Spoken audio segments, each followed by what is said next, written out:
Okay, I am recording class again. Hi, welcome back. Always toasty in this room. My skirt has pockets. From like a gajillion years ago. Oh, Karen said she had a faculty meeting, she's just leaving school. Oh, I think she told me that last week. Okay, thank you for that reminder. Hi, welcome back. I don't have this on the agenda, but I'm going to start with just a little field placement update. Some of you have placements. Yay, which is magical and exciting. Raise your hand if you got your placement. Okay, just a couple. So I popped in just before class to talk to Karen Sangmeister in the Office of Field Placement. She said she has 180 placements at the grad level, I think grad and undergrad to make, and she's halfway through them. So she knows that you're all waiting, she's working her way through them. She had a stack like this thick of job embedded that just needed a signature from the program director that it was approved. So, and she's working until like 7 before her class tonight. So I'm hoping that a few more people will have your placements coming up. We are still working on getting clarification, but it does look like if you are in the INCH program, which means you are in the Inclusive Childhood program, you can do your placement in a 1 through 3 class. So it's looking good if you want that 3rd grade placement and you know that you've got somebody in 3rd grade.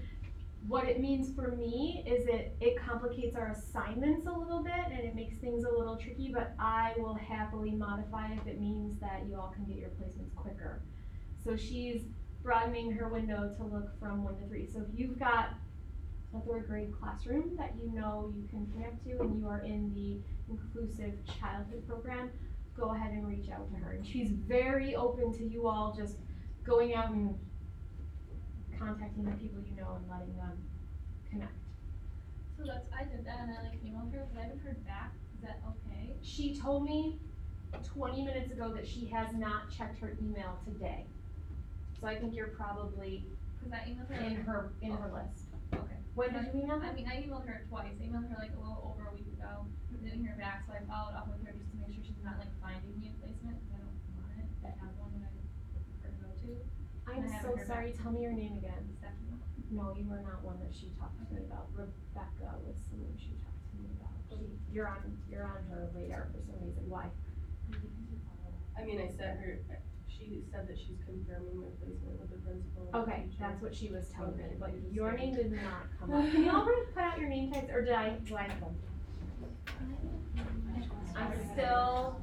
My head is swimming with my undergrad names. I'm so sorry, I'm terrible at names. And I may have collected pictures. So Stephanie, I don't know. I would definitely send her another email, sorry. Or better yet, she's really good with that face-to-face connection. If you've got a moment, pop in her office and just face to name. What were you gonna say? I have my form that I haven't had a chance to scan and give to Karen. What does that mean you didn't scan it? She wanted me to your scan own it, copy? email it to her, but can I give that to her tonight? She said by tomorrow. Yeah. Should I? Go right now. I can go right now. Go right now. Does anyone else have one that you want to submit right now? She's your email. Second floor. 2 all the way floors. to the Yeah. Okay. Yeah. I'll do What that. all they said. Anyone else have one that you want to? Please contact me. If you've got job embedded or job reference, she's turning those around pretty quickly. Thank you. We're trying to. But I know she has a big stack on her desk that she's working her way through. Other field placement questions? So it's just a waiting game. We're just waiting. Hopefully in the next couple of weeks, everybody's going to have those placements all set. Any other field placement stuff? Okay. I trust that you have gone through the interest inventory materials, you've looked through those folders. I know that some of you have been working on your questions. I think I have now approved 4 of them at this point. I haven't tracked them, but I think I read 4 of them. It's your job to make sure that those questions are continuing to be developed. When they're done and you're ready for me to check on them, send me an email that says, hey, my interest inventory is ready. And if you're super nice, you'll give me the link to the Google Doc for it so I don't have to go digging through folders. That's really lovely. But if not, I can find it in your student work folder. And if you are in a placement already, that would be a really good thing to do in the next couple of days so that you're ready to go with your student. So I will just, if the due date is when you get it done, when you have a minute before you get into the field, that's when I wanna look over these. I was going to open up like conference time in class, but there's so many of you that I'm not sure how I'm gonna do that. So I instead will ask that you email them to me. If you have questions on anything in your interest inventory as you're working, leave me a comment question. You'll see when I review yours, as the people who have already had them looked at can attest, I use the comments function to give you feedback, to ask you questions, and then when you address those comments, you can just click resolve and they will disappear. So I'll be looking for those in the next couple of weeks. I try to be pretty quick on that turnaround because I know some of you are waiting for my feedback before you go in the field. I'm trying for a 24-hour turnaround, but on the weekends I can't guarantee that it will be 24 hours. I try not to work on the weekends. Gotta protect some of your time. Any questions on the interest inventory?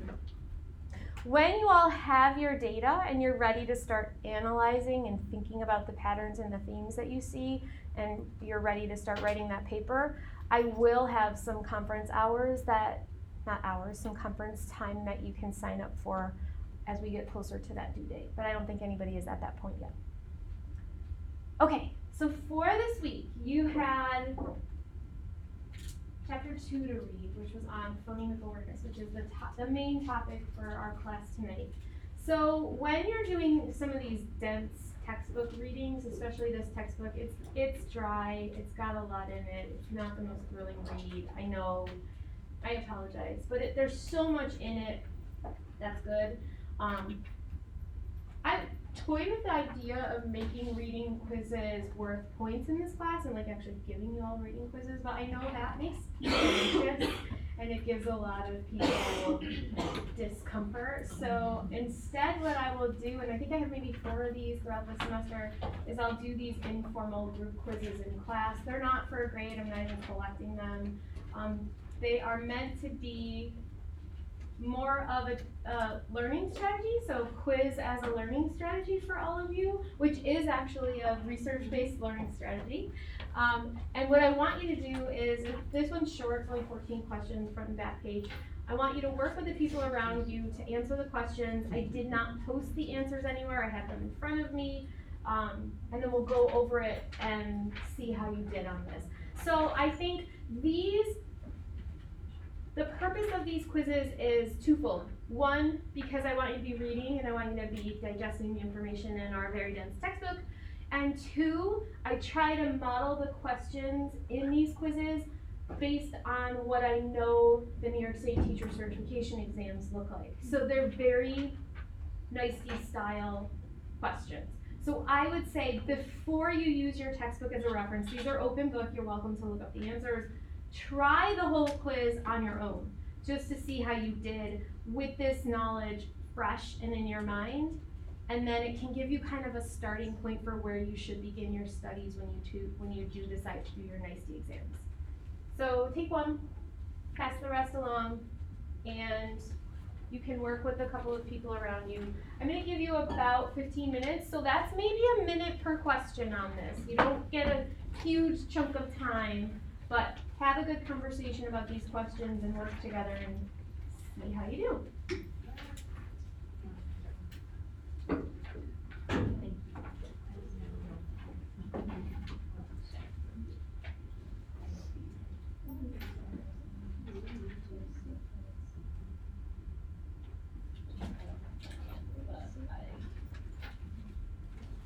So if I'm thinking for myself here, like selfishly, and I know that in less than a year, I'm gonna have the NICE exams to all take, I would sit by myself and give this a go before I talk to anybody else and just see how you do based on your own understanding. You can do whatever you want, but I feel like that that seems like it would be helpful in prepping for those tests. And I think some of these I actually cut and paste right from previous exams. Who's calling me?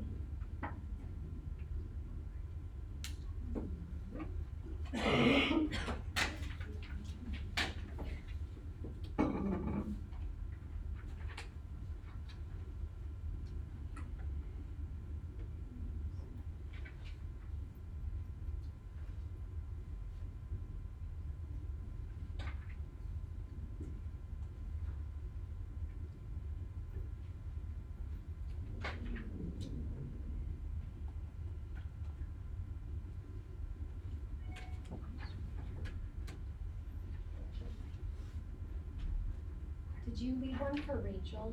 Thank you. So Rachel, everyone is taking this open book, you can work with the people around you quiz, but I suggested that you try it on your own first and see how you do without looking anything up, because they're really kind of like state test style. But you can work with the people around you. Okay, thank you. And she said thank you to you. Oh, wonderful. She was down there? Yes. How many stories did she tell you? 0 stories? Well, Wow. she got like 4 when I just went in the explained morning. that once she gets one placement, like one connection, she gets a lot of placements, so. Awesome. Going fast. That's what Going she fast. said. Okay, good, good. Yeah. She has an amazing historical memory, so if you ever go into Karen's office, like, you'll see, she's got a lot of stories.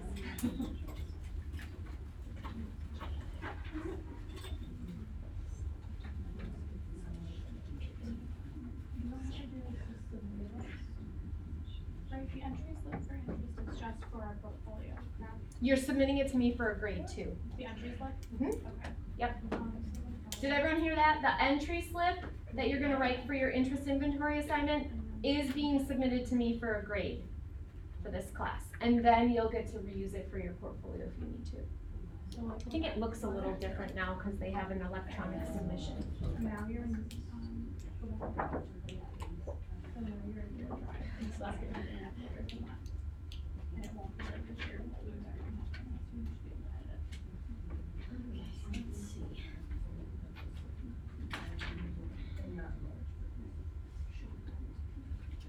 So if I just email my interest inventory questions, that's just for review, right?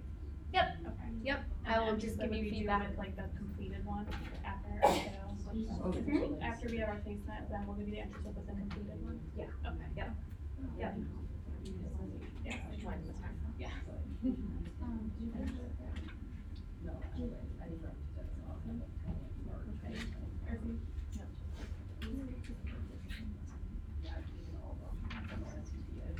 Oh, yeah. just like the beginning, like, No, I didn't read that.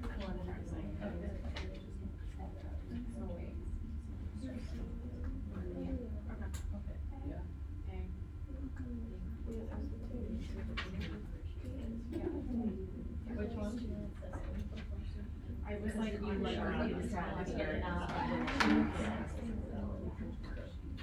That's true. That's literally what she goes, I like repeated practice, but worksheets, I feel like is never the right answer. Like a lot of times I'll never do. Yeah. Yeah. oh, yeah, okay, so we need that.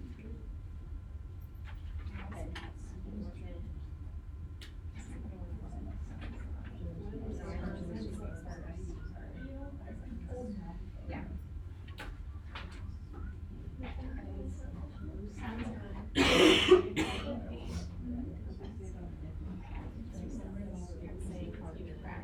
I think it's repeated, but I don't think worksheets are right. Like, I don't know how you would have them, like, practice only for the worksheets, like, where are they really getting from that?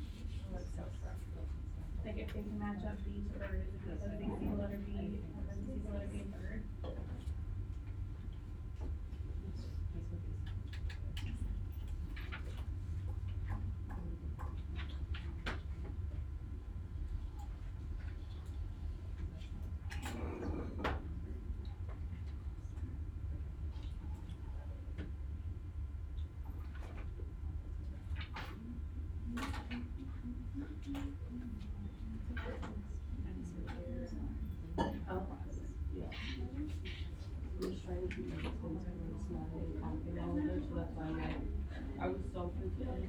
So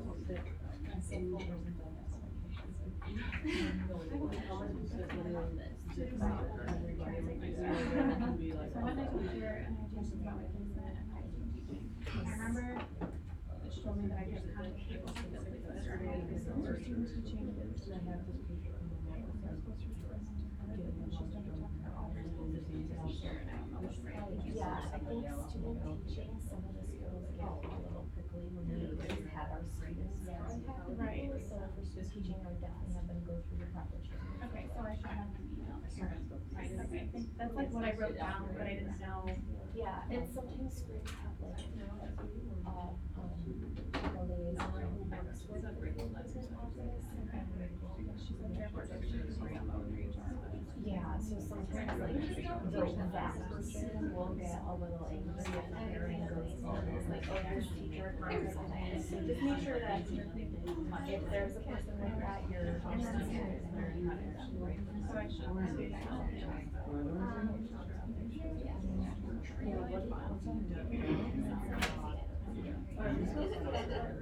So you want, He asked me like if there was your project.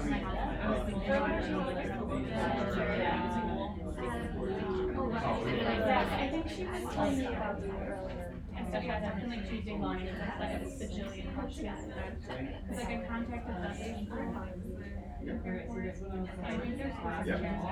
Like she got confused because she contacted me on both, and we don't deal with the field cases, it's just in schools, schools handle some places directly. And when she said schools, I think the secretary thought like, because Karen told me it means like elementary school.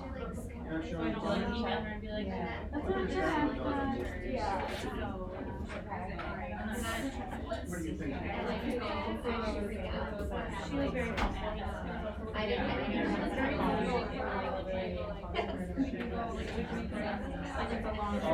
Yeah, it's a long, she doesn't explain. I was there for like 25 minutes and like I just sat down here, I was like, it's a lot of work. So it's really nice. And she was like, oh my God, there's so many people down there. You're just, no one stops and everyone's sending great emails. Yeah, that's, no, they're like,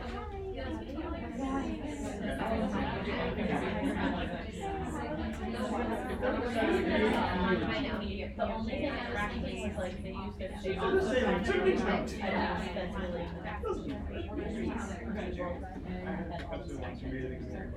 Yeah, parents like if I read them once, like, and I can go and get over it, like I don't have to leave or anything. As long as that teacher. She said it's not nearly as strict for building.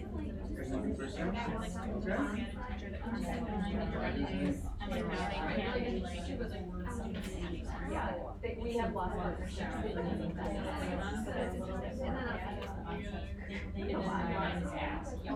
And I like interviewed the students and then Ryan, she's like, that's not your job. No, not their. So you're just saying, so it's like my first time, it's just a cut, onset line is Take about college, this cut. make math, so like the teacher just like interviews the student for things, like a G score assessment.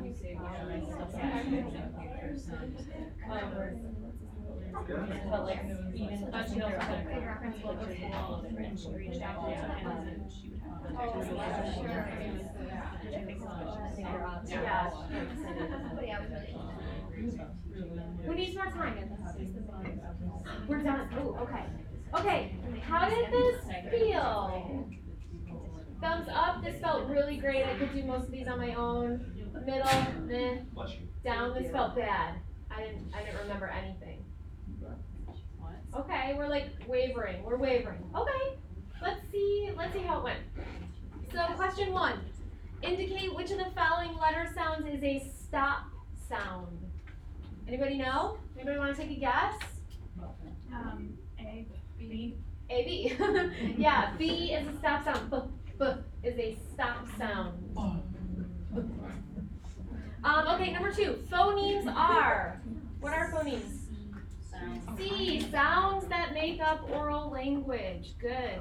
Remember, phonemic awareness has nothing to do with letters. We are not talking about letters at all. No letters. Sounds.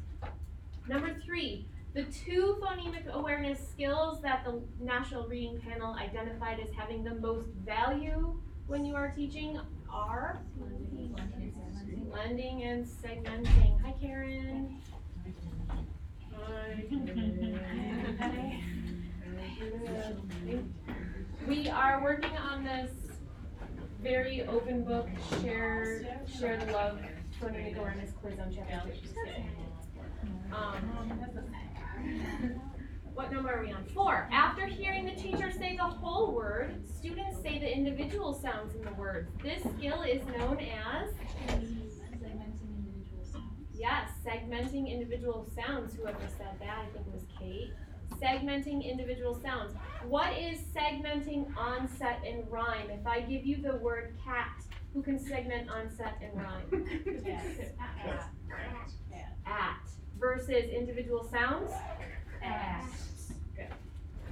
Good. Number 5, after hearing the teacher say a whole word, students identify the first sound in a word. This skill is? Segmenting first sound. Segmenting that first sound. So that would be, I'm going to give you the word cat. What's the first sound you hear? Cut. Brilliant. You all have great phonemic awareness. No. Number 6, the onset is? B. The beginning sound that precedes the vowel in a syllable. It's kind of a funky definition for that. Because you want to just say it's the initial sound, but sometimes it could be a blend. So it's whatever comes before, like whatever comes before the first vowel. She's not telling me to be quiet. Say it again, what's a trick? No, they said like trick was one of the words, where like Oh, the yes. onset is trick, and True. then the rhyme is ick. Exactly. Also probably words you don't want to use during teaching. Why? What rhymes with trick? Oh, Many things. several naughty words. Also sit. You- Sit is not one you want to use. Yeah, you gotta be very careful in the words that you choose as your samples for. Give me other examples that rhyme. Good. Okay, number 7, the rhyme is, so that was onset, so what's the rhyme? C. Yeah, the rest of the syllable that contains the vowel and everything that follows it. Good. Anybody get perfect on the first half? Woohoo! Catch yourself on back.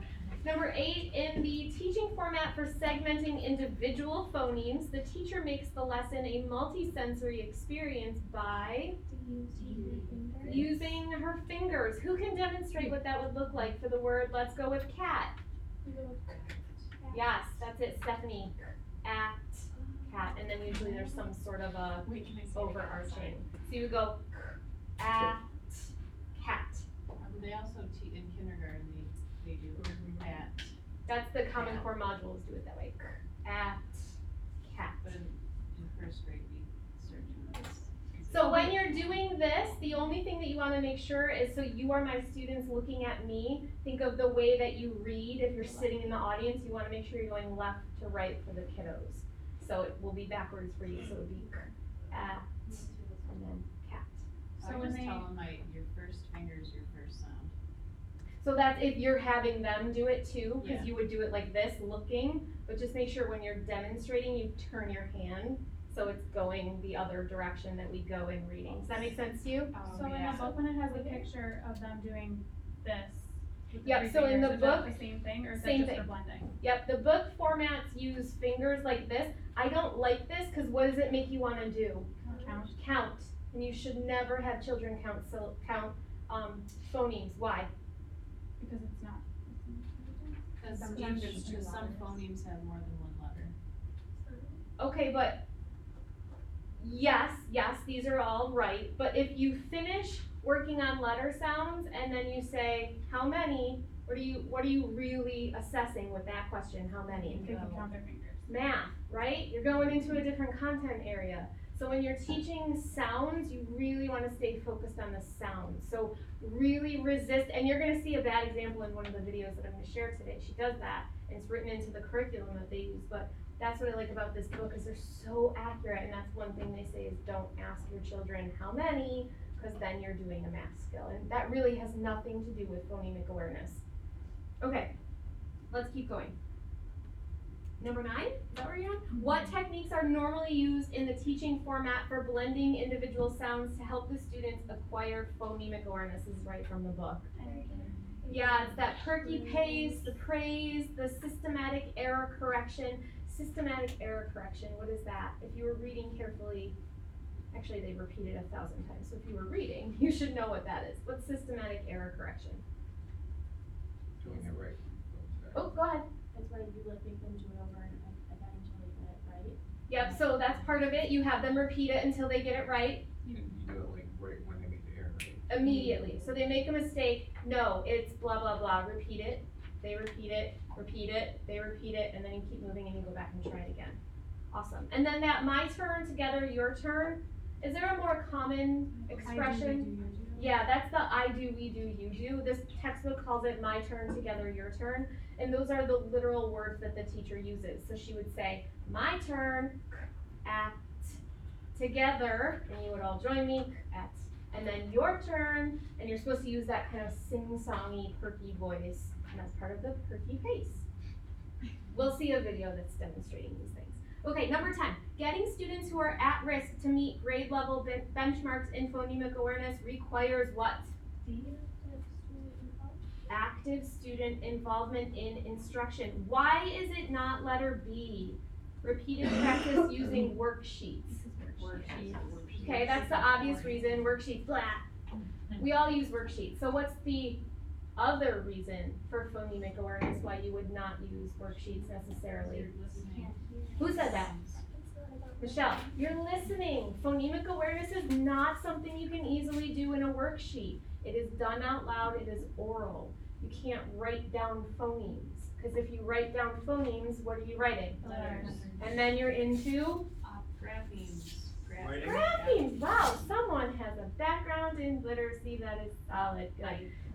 Maybe no more answering so that our rest of our friends can get a chance. Michelle, you do this for your job, yeah? Yeah.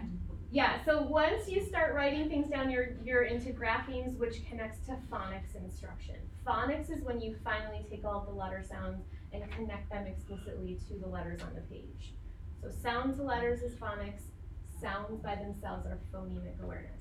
So think of that, a good way to remember that, but not really a good way. We say phonemic awareness, so think of like a phone, you can only listen, even though phonics has the same root word, so it's not really a good example, but maybe it will help I you. have a trick. There's an E in You have there. a I trick? remember, well, graphemes and phonemes are the two things, and I just remembered graph is writing, so writing or letters. Yeah, and phone, you talk on the phone, and you're right, it does literally have the word And I phone just in remembered it. phonemes Well, it has and an E like Even that E. too. Oh yeah, E for ear, phonemic, ear, See, now whatever I'm works for you to remember that. That is something that you will likely come across on the CERT exam. What is phonemic awareness? And they're looking for auditory. It was? Did you hear that? It was on the students with disabilities exam. What? That clearly you've already taken. About phonemic awareness versus, Phonics. phonics. Great. Practical, such practical application Did you do a skills good that job I'm on it? teaching you. Don't know if I know the 18th. Alright. So either she'll be very happy that week or she'll not be very happy that week. Okay, so that was 10. 11. Phonemic awareness instruction should occur throughout the day and across instructional environments. Yes. Number 12, several letters, sounds, there they are, can be particularly difficult for children to articulate and differentiate. When students struggle with these sounds, what should teachers do? C. Provide extra practice using formal and informal, systematic, explicit activities throughout the day. I love that letter D. Skip them and come back another time. Oh, you're not getting it. Let's just move on. That's what they want to do. Yeah, that's what they want to do. Number 13, Tier 2 intervention sessions are B. Small tutoring groups for students at some risk according to the DIBELS or a similar assessment. We're not learning the DIBELS this semester because I hate it, so we're going to go with a similar assessment. Number 14, using manipulatives during phonemic awareness tasks. Yeah, it can be difficult to monitor or manage. The most manipulative your phonemic awareness instruction should be using some sort of kinesthetic connection to the body parts. I've seen people use Elkonin boxes with some success or not, but really, the more manipulatives you have, the more confusing it can be for your students. So stick to the fingers because they work. How do you do? Anybody perfect? Ooh, good job. There's a lot of perfects in here. Anybody miss just one? Just a couple? All right. So hang on to this quiz. I would say return to it when it comes time to take those cert exams. They are helpful questions in that sense. Are there any questions about chapter 2 in general? We're gonna dive in deep to some of the content. I have some extra stuff I want to show you, but did you have general questions about what you read about for today? I know chapter 2 is boring because a lot of it is those formats, a lot of it is tables of pronunciation, but guess what? Chapter 2 is one of the most important chapters that you can read as an early childhood educator. So if your goal is ever to work in a kindergarten or first grade classroom, chapter 2 is something that you really need to study and need to know. Who's got their hand up? Kate, what's up? I actually had a few, sorry. That's okay. So when they were talking about answering in unison with struggling learners. Tell us what page you're looking at so we can all be there. Ooh, that's a good question. I'm not Oh, sure. you're not in your book. Keep going then. No, okay, so, it was towards the end. I was wondering, wouldn't answering in unison discourage struggling learners because they know or think that like they're worried that they'll get teased and they're part of a group, so they think, oh, I just won't answer and then the teacher won't notice, or, you know? I'm gonna open that up. So the question, how about having your children answer in unison when you're doing phonemic awareness? Isn't that something that could open them up for potential ridicule, or isn't there the chance that they're just gonna sit there quietly? Let's start with Ian. I mean, it certainly does, but I think every student is different, and I think that for some students, having that kind of gives them a safety net. It makes them feel, okay, if everyone else is talking, I can talk too, because they're not the only one doing it, or even if they choose not to talk, they can still hear other people give the right answer, and that will potentially help them with their phonemic awareness. Yeah, exactly. Anything else? Those were the things that I was thinking of. Yeah, Mom. Also just gives us another at bat to hear it the right way. Like, if you're doing it correctly in class and everybody, it just gives them more exposure to the correct answers. For sure. Did you want to add something? I was just gonna say that they said, unison answering requires their attention, so hopefully they wouldn't really be paying attention to what everyone else is doing if they're looking for like the signal to answer. Yeah, so they are insistent in this chapter that you must teach at a perky pace that maintains students' attention. When you're teaching phonemic awareness and phonics, you have got to be animated and engaged. I'm going to show you a video later of a teacher who, like, just watching the video, I want to watch her teach, and she's teaching like letter sounds. It's super boring, but the students are engaged, and she's got another good tip is to use small groups of students so you can really kind of control and see who's responding and not. She's got a whole class of kindergartners, and they are all right there with her, and you'll see that she redirects and helps students get back on track, and you'll see how she does that. Good question. Do you have another one? Yeah, two actually. On page 50, they talk about a quotient score. I had no idea what that was. Quotient score? Yeah, Let's see. My guess is that this is going to be a Dibbles thing. probably. Quotient score. Show me where, or tell me where. Yeah, so this is under the diagnostic assessments. That's something that's super specific to the Dibbles assessment, which is the dynamic indicators of basic early literacy skills. That is a specific score that you get from that assessment that gives you like their overall ability score, so you don't really have to worry about that this semester. And the last one was, so they name like all of these freaking tests in this chapter. Yeah, they sure do. I was getting so confused, and I Yeah. didn't know, is there like a flow chart or a process for how you would administer these things? Yeah, Or- so here's the deal with that. In the past, in this class, students had learned how to administer the Dibbles assessment, which is one of these big benchmark assessments. It's free online, you can find the resources, it's linked in your syllabus if you're interested. But it really is designed for first graders, and for anyone outside of that, it gets tricky and it's long and boring and arduous. And it's often a misused assessment, so I have chosen to not teach you the Dibbles and to give you a more open-ended assessment option. So instead of teaching you specific branded assessments like the Dibbles, like the PALS, like all of the other programs that are out there, the one that you're learning in this class gives you transferable skills. And so the administration and the analysis of the observation survey is something that can transfer to other assessments. So what's less important here at NAS in the School of Ed is, do you know that specific assessment and how to administer that exact one? More important is, can you use the skills that you learn here to transfer to other assessments? And that's why I like the observation survey. So when you get into your teaching position one day, there's a very strong chance that they're going to use a whole different assessment, maybe one that's not even published yet. And so more important is that you can use the skills that you've learned in this class. So don't get hung up on, oh my gosh, all these assessments, all these names, I don't know any of them, I've never used them. A lot of them are really similar and going to be the same as what you see in this class. Another question? Your tag is falling. Oh, you're Brooklyn. Sorry. I know So my you. question was on the Dibbles Fluency score sheet, but it sounds like it's not super important to, like, if we don't understand how to read that, is that okay? That is okay. Okay. That is okay. And hopefully by the end of the observation survey test, that sheet will make more sense to you. And if that's something we want to return to, I have all kinds of Dibbles stuff. I can certainly share it all with you. It's in the Digging Deeper assessment folder for this semester. So if you are interested, if you're working or you're placed in a school that uses the Dibbles, I have slideshows that I've created for every single subtest. I will happily share them. They're already in the folder. You can access them. So if the Dibbles is something you are interested in, we can work that into this class and talk about it more.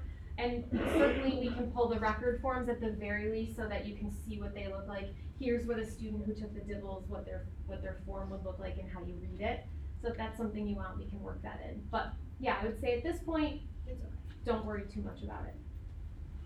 I know this book is based highly on the Dibbles, so it's going to feel like, I need to know this, but that's just really this textbook's preference.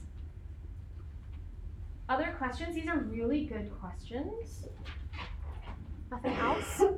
Okay, so just keep at it with that textbook. I think we move away from it as we look at the observation survey, but just keep plugging away at it. I know that it's a dense, tough read.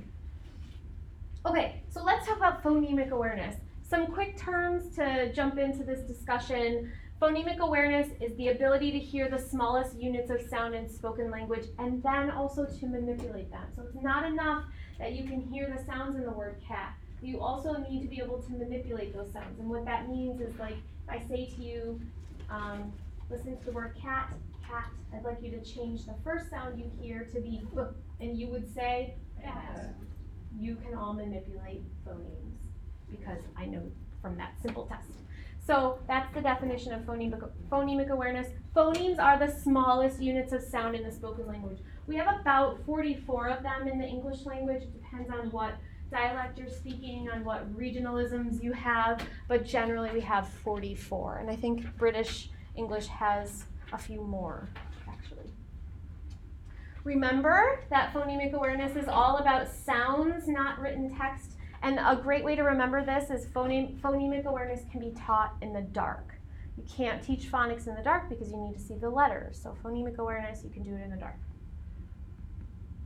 Okay, this is your warning. This is your job as an early educator. Even first grade we're talking about here. So even if you're getting that childhood degree, you're still doing this stuff in first grade.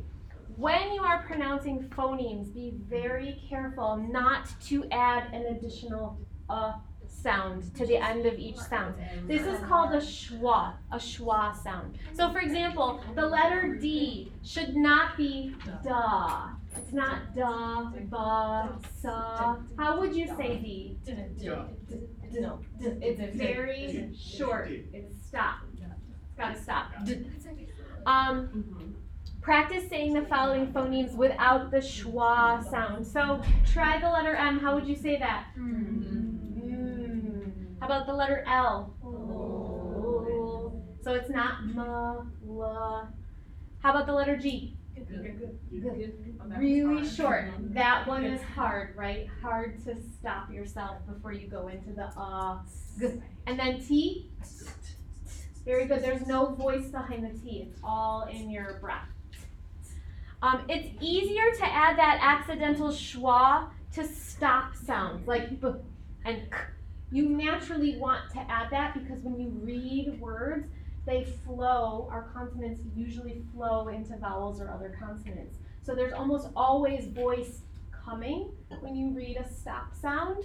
And so it's very hard for us to isolate that. But that's something, if you are teaching, you want to be super aware of that, because if you teach it wrong, your children in your class literally have to unlearn what you've taught them and cognitively realize that and practice good behaviors without or in spite of your wrong teaching. How does that happen though?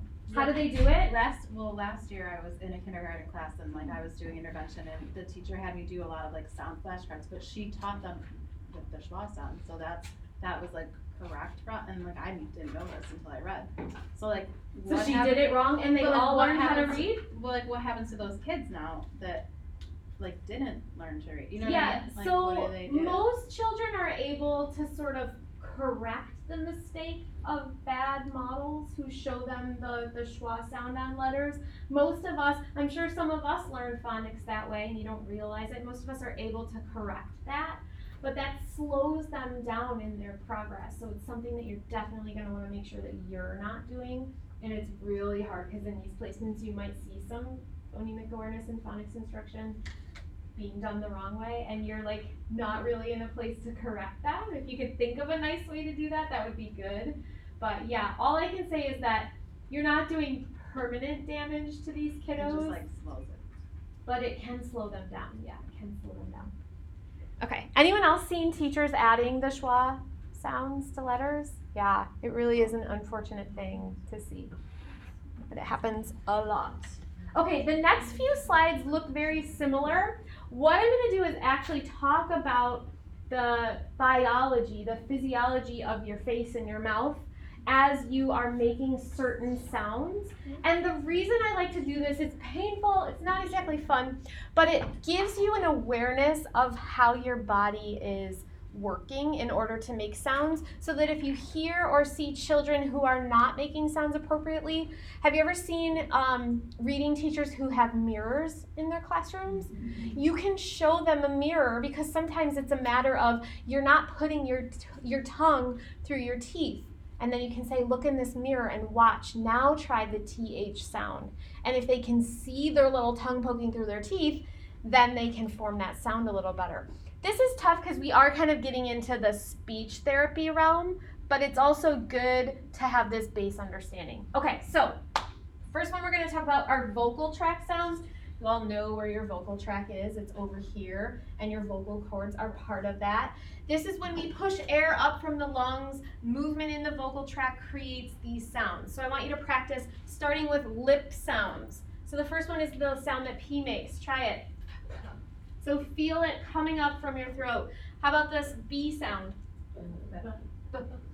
Remember to keep it short and clipped. M. Good. F.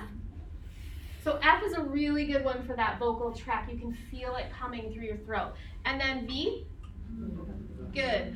Next are tongue and front teeth sounds. These are the ones that involve this part of your mouth and your tongue. So try the voiced TH, like in the word the. So that one's got some sound to it. So I should hear you. Good. And then unvoiced, like in the word three. Try that one. Good. So just isolate that first sound. Yeah. So So those are the two different kinds of tongue and front teeth sounds. How about front of tongue and tooth ridge? So we're going here and then with your ridge of your teeth, which is this upper part here. So try the letter T. So notice where your tongue is. Notice what your tongue does when you make the T sound. It kind of like sits on the ridge of your teeth there. Try the D sound. D. CH. So these are all kind of similar placements, but ever so slightly different. The J sound, the S sound. So what happens if you have a speech impediment and you can't say the letter S is often you're not able to control your tongue and get it into that tight little space so that you can make that S sound. What does it sound like if you have that speech difference? Yeah, it sounds more like a TH sound. How about Z? Good. SH? That's another one that involves those two areas. The ZH. Give me a word that has that sound.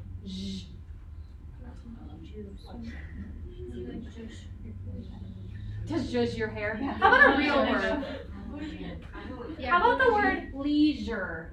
Leisure. Bourgeois is another one. Yeah. How about the L sound? Oh, that one's tricky. That one has your tongue like right up against the back of your teeth, right? Oh. N. So similar placement to L, just a little bit further back in your mouth. The next one is the back of the tongue and the soft palate. Soft palate is like that ridgy part of the back of your mouth before you get to that little hangy ball thing, which I'm sure has a real term. Anyone know it? It's a uvula. Uvula. Okay, so before you reach that, try the K sound and feel it in the back of your throat. G. Not G. Try again. Good. Very short and clipped. And then this ugly one, this is my ugliest phoneme. NG together says ng. I hate that one. It's like ugly sounding, but it's made in the back of the throat. And then the last one is the back of the tongue down into the throat is the H sound. Try that.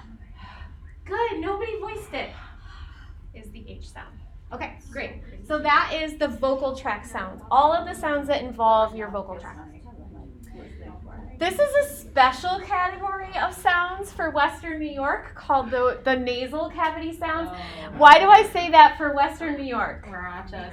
Rochester. Because we have a regional pronunciation of some of these nasal sounds. Nasal in Western New York. So this is where the nasal cavity is involved, and that's the uppermost section of the vocal tract, which is connecting the nose to the vocal tract. Some of these sounds are and ng. But wait a minute, NG was also in the vocal tract sounds. Why? Because the N is the nasal part. Yeah, because N is the nasal part that goes here, and the G is the vocal tract that was in the last slide. Put them together and you have fun fact, try to make the M sound and plug your nose. You can't. When air can't pass out of your nose, you can't create nasal cavity sound. So if you have a stuffy day, you can't teach your nasal cavity sounds to your students. I know. Okay, vocal cord sounds. So these are the ones that happen. So the previous ones were the vocal tract. These are the vocal cord sounds that happen here. And it's all about the vibration of your vocal cords. And the vibration is what allows us to sound more loud or more quiet as we speak. Though all of our vocal sounds are voiced, meaning that our vocal cords are vibrating during their production, many of our consonant sounds are unvoiced. They don't have that vocal cord vibration during their production. So put your hand on your throat and make the sound for B. B, b. Can you feel your hand vibrating? B, b. And now make the P sound. Notice the difference. You should not feel that vibration in your hand. So that's a nice technique for you if you're working with children who are having difficulty distinguishing B and P. Some of them it might be a visual thing, like they see the B and the P as reversed on the page, which does not mean they have dyslexia. It is often a developmental appropriate thing to mix up. But sometimes they have difficulty actually saying those sounds, and that's a good practice for them. Feel your throat. Remember that B has a little bit of vibration behind your hand. Approximant sounds are the next ones. The 4 English approximant sounds are oo, w, and y. And these are created by constricting the vocal tract slightly, but not so much that air becomes turbulent as it passes. So that would go into the vocalized vocal cord sounds. This family of sounds are the most sophisticated. So generally when you're learning to make letter sounds, the more front the sound is in your mouth, the easier. So as you move farther to the back, the harder it becomes. Those muscles in the back of your mouth and in your throat are harder for us to control. And these all kind of come from that area, and it makes them hard. So L, the tip of the tongue is pressed against the middle of the ridge, and air is allowed to pass through. You kind of have to make a little channel with your mouth. So say the sound for L. Oh. This involves a lot of different things. These are the letter sounds that children most frequently have speech issues with. And a lot of children grow out of these. Most of us grow out of these, but some people struggle with these their whole entire lives. My husband had a speech impediment, the RW, and he's still, like, if he drinks too much, he has a hard time. He'll start saying his words a little differently. And some people have this issue their entire lives. So R is the back of the tongue that gets bunched up high on the sides of the tongue, so that they touch the back side of the teeth. So try that R sound. And that is a sound that is pretty unique to the English language. Other languages, like I'm thinking Asian languages, do not have the R sound. So that, if you are learning English as a new language, is a really hard letter sound for some people to make. Okay, W. The lips are made into a small circle. The back of the tongue is lifted. Try the W sound. W, w, w, w. Yeah, it's another stop sound, so you want to flip it off. W, w. And that involves control of your lips, unlike some of the other sounds. And the last one is Y, where the tongue blade is pressed very close to the back of the tooth ridge. Try the Y sound. Y, y. That's a really tricky sound for children to make as they're still developing in their musculature. That's a really tricky sound. So this whole slide is the slide where you might experience some speech difficulties with your students. Questions, comments, stories, concerns? Yes, It's funny, Becca. my niece sent me a video, well, my cousin sent me a video of her daughter trying to say crayfish yesterday, and shrimp. That's got like all And these. crayfish was like all of these, and So how'd she say it? she said gay fish, and she said, "Is it mean gay fish?" And we're like, "It's a crayfish," and she's like, "Gay fish." We're like, okay. So she can't do the blend for No. CR Yeah, yet. and shrimp was like swim. It Swim. wasn't shrimp. Yeah, And sometimes she's like, "Is that a SH. swim?" And we're like, "No, crayfish." Gay fish mean? We're like, So cute, but so it was like cute. all of those letters. So that's Anything else? Any other adorable children's stories? I have a really cute video to share with you. Ian. I got 2 new videos from my niece who's learning to speak. Yeah. She started singing a song where the only word is baby, and she just learned how to say nay nay because she was riding a horse. Oh, so the whole song is about mayonnaise? No, the first video is just her in a little plastic packing container with a cookie in her mouth saying, baby! Oh, so she can say baby. Gotcha. Yeah. Gotcha. Cute. Nene. She can sing the Whip and Nene song. Yeah. Okay, have you seen this?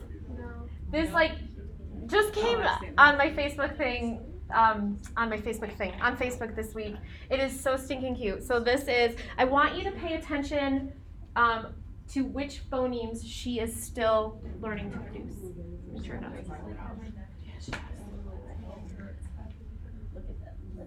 Look at that yippic. Did you do anything in the bathroom? Nothing? I was putting some lipstick on, and then I was giving my phone So you Naturally. What did you put on? lipstick on. Oh. Whose was that? It was my lipstick. Oh, it was? Yeah. Did you ask anybody if you could put it on? I asked myself. Did you see how it looked? Sassy, oh, then. Yeah. Well, how do you, if you could describe it, how would you describe it? Like, What? like a noonie was. Like a noonie has big and nice moms, and she pretended it horse. So whose lipstick is that? Mine, You bought it? yeah. Where'd you buy that? My lipstick, Yeah. I buy it from Home Depot. I buy it from Home Depot. She's so stinking cute. Okay, beyond the adorableness of that, what phonemes did you notice that she was learning to produce? L and S. Yeah, L, the L sound, S-T. She called it yippic. Any others? I know, so adorable. I'm sure there were some of them that weren't there, but Yeah, I don't know what the one that started with Numi, I don't know what that was. I think maybe she was trying to say like Her grandma or something like that. like a grandmother or some relative found lipstick of her mom's and put it on her face. So cute. Kids say the darndest things, don't they? They're so cute. Okay, this is a big long chart about the phoneme pronunciation of vowel sounds. So we are super lucky in the English language. We have vowels that make everything difficult. Makes it really hard to create a consistent rule system. How many of you learned how to speak Spanish or took some Spanish classes? I did. Spanish is a far easier language to learn to speak because all of their letter sounds are consistent. If you see an O in Spanish, what does it sound like every time? O. If you see an A, the letter A in Spanish, every time you see it, what does it sound like? Ah, right? A, E, O, U. All of the vowels sound the same every single time you see them. Not so in the English language. We have multiple ways of saying all of our vowels. So the two most typical ways that you'll hear vowels are what are called long vowels and short vowels. And then we have the other category over there. And then we have another. Who has the hiccups? I'm just joking. So far. Are you okay? I thought you had the hiccups. Please don't choke. I don't want to do Heimlich maneuver. So although there are only 5 vowels in the American English language, A, E, I, O, and U, there are 15 possible vowel sounds, even more if you start to add in the R-controlled ones. So I want you to practice saying them, each of these vowels below. So this chart will help you because it's got the long A, for example, and it's got a word that it would sound like. So turn to the person next to you and practice saying all of these vowel sounds. So the long vowels are quick.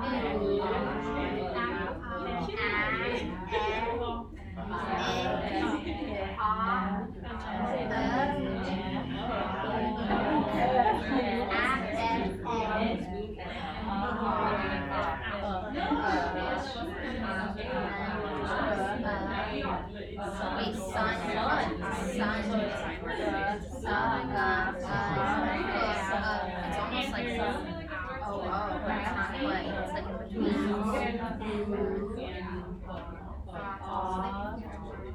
between. I feel like I have to like finish the words to use.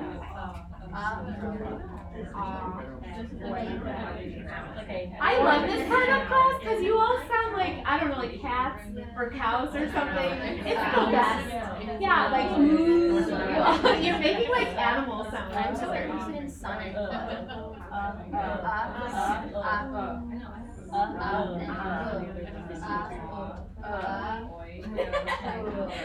what's changing? What are you saying? Like the difference in sun versus put.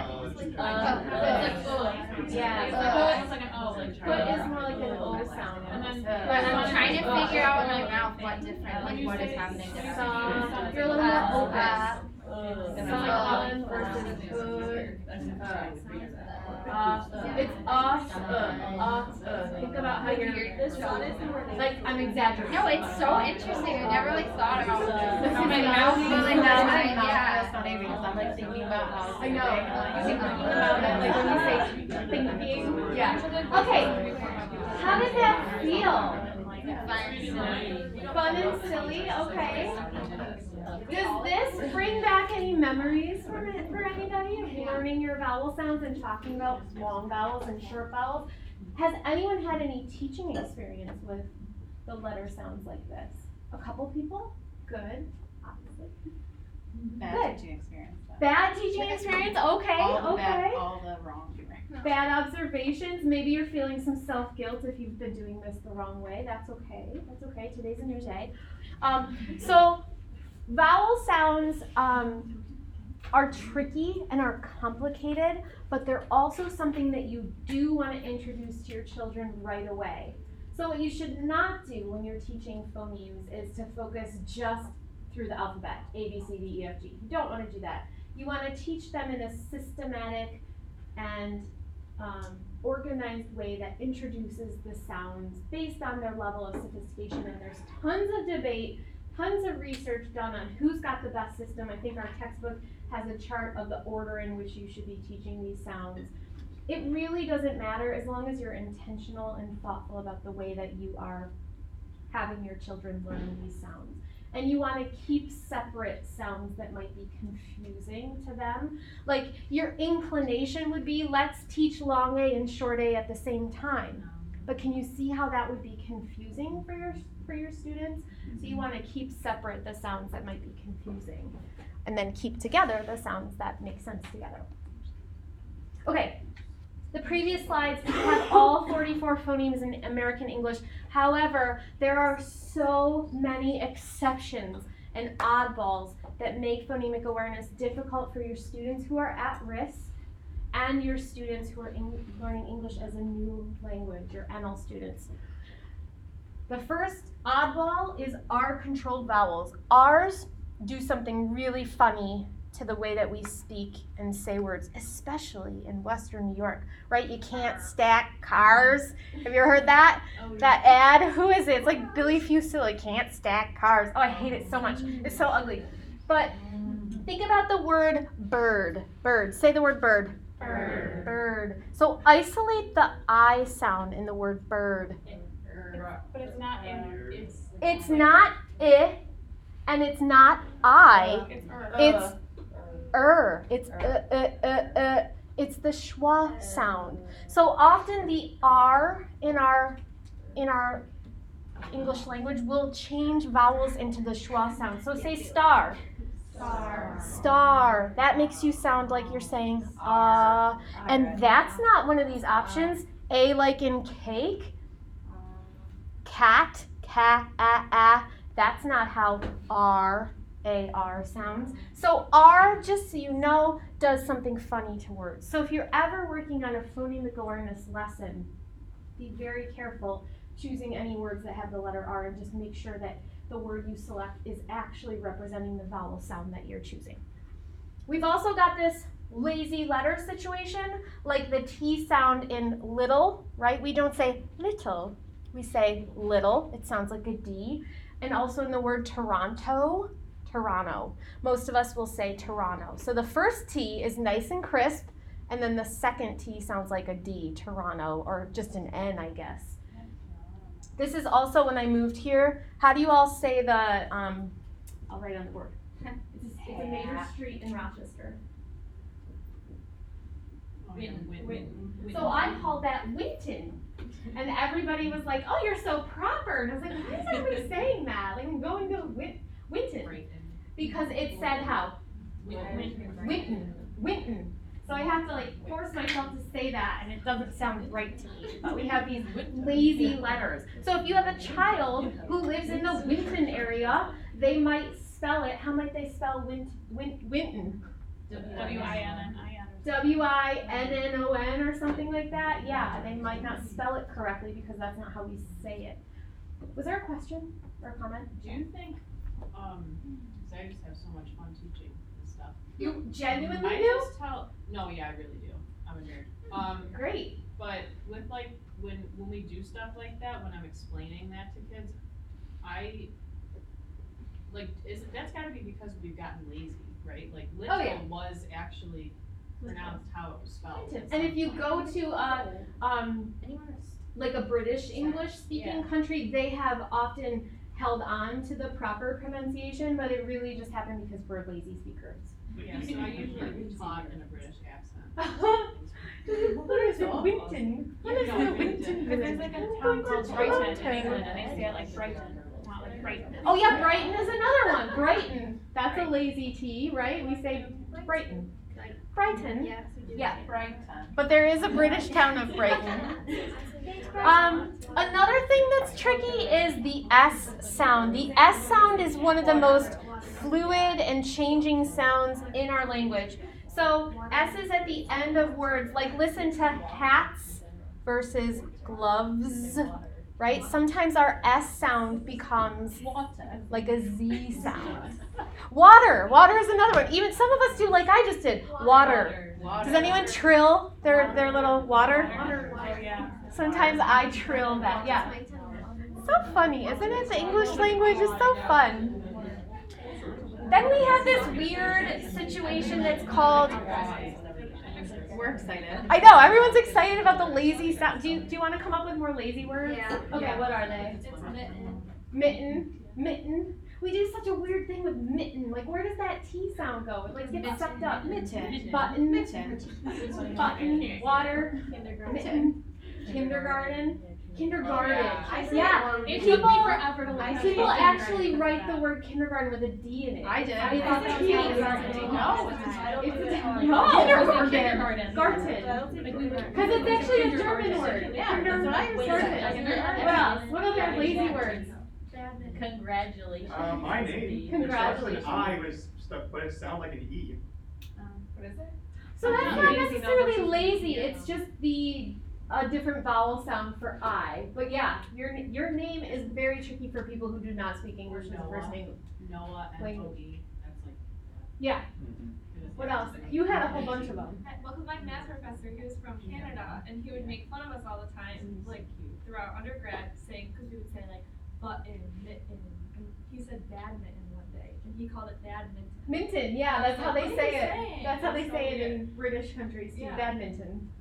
Yeah. Has anyone ever met someone from Chicago? How do they say the word curtain? Curtain. Like curtains hanging on the window. Are you from So we Chicago? say curtain. I mean, I live there.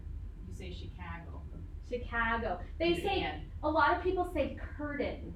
Curtain. Yeah, curtain. That just sounds ugly to Their me. A's, they do their A's like this.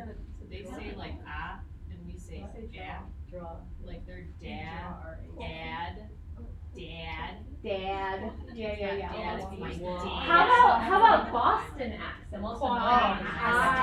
And Yeah. There are controlled vowels, they're just out of control. Yeah, a lot So, of us. you said There are you no lived R's. on Long Island, or you were from there? Yeah.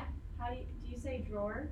Drawer. Yeah. They say draw. They say I have a hard time with draw because I want to say it. Yeah. Draw. I want to say draw, like I just did. Yeah, but it's drawer. Have you seen the commercial with the cabinets? Oh, truck. No. There's like a cabinet guy, but it's just cabinet. Oh, cabinets. Yeah. So there's lazy speech, right? Cabinet instead of cabinet. It drives me What am I nuts. talking Call me for your cabinet. Huh? TRs. Oh, truck. Truck. How many of you do that? Truck. You'll see children do that all the time in their writing. How do you spell truck? Sound it out. CH. Truck. What were you saying? I thought Rochester people said rough roof. Roof. No, it's roof. No, And root instead of rut. How many people have heard that rut? Like the tree grows roots into the ground or I hate it. roots. I like to make fun of how I do like my long eyes, like fire and like Oh, I get picked on for that too. Yeah, I say that. I say very long eyes. Like I'm tired. I don't know, but when I leave Rochester, I get Sometimes people pick on the way I say dollar. yeah. Bagel is fun too in Rochester. Oh, bagel and bagel. Bagel. Who says bagel? No one says bagel. People say bagel. You said bagel? Bagel or bagel. Okay, let's move on from all of the lazy vowels, lazy consonants. The last category, let's focus. Last category is co-articulated phonemes. These are things that are super hard, if not impossible, to separate, and so therefore we just say them all together. Like NTH in the word tenth. Try to isolate those phonemes. It's not but it's also not it's tenth. We say them all together as one. Okay, so if you look at pages 37 to 40 in your textbook, you will see a whole table of the correct sounds to use for effective phonics instruction. So your job, I am not going to make you go through all of these, but your job before you set foot in a classroom where you are responsible for teaching phonemic awareness and phonics is to study this and learn it. It's your responsibility as an early childhood educator to make sure that you know how to say the sound.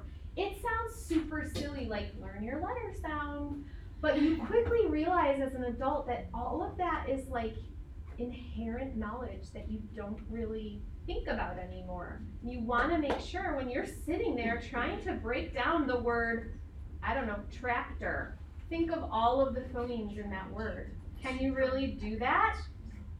Everybody's trying now. So I'm not going to make you do that, but I am going to make you take a quiz. So again, this is a quiz. Don't get nervous. Everyone gets like instantly anxious when I say that. Yeah. So you can use the table to help you. How this works is sitting with the person next to you. One person will be student 1, one person will be student 2.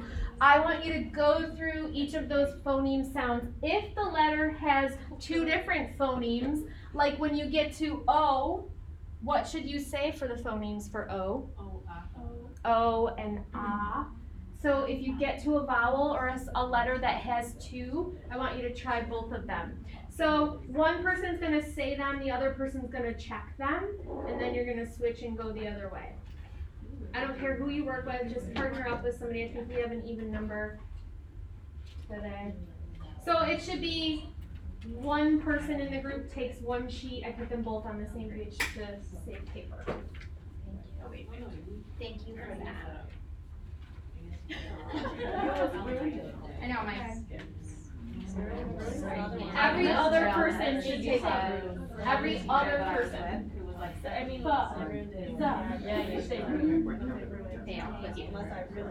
Make sure you are being really tough on the schwa sounds. If somebody says a schwa sound, stand up and point at them. Aw. No, don't do that. That's gonna be me because that's literally what I'm Now you're freaked out. Well, because I was Do this, Karen. Don't feel bad. Don't feel bad. I broke the children. You didn't bring them. They're okay. There was one English language learner there too. So You might have ruined him. He's Okay, what is F say? Is that how you say? You say what does? Sure. C say? Sure. Is that how you test it? I used to give them flashcards when she would have. Well, if you're truly doing phonemic awareness, there's no reading involved. So true phonemic awareness can be done in the dark. So I would say, what does the letter C make or sound like? What sound does letter C make? Okay. What sound does letter G Time out! There's a good, highly relevant question up here that I want to share. So the question was, is this how I would test a student? I would show them a flashcard and say, what does this letter make? What's the answer? No. Why not? It's fine. Because that would be dipping into phonics land. So when you give a phonemic awareness test, you would say, tell me what sound the letter F makes, and then they respond. So see if you can try it that way. Go. So tell me the sound the letter G. Oh, tell me the sound. I just love it. I just want to keep doing this. So badly, I want to say the How does Good job. Okay, wait, I have a question. Yeah. Is what does the letter F short sound supposed to be because letter T sounds like ass. Yeah, like letter F.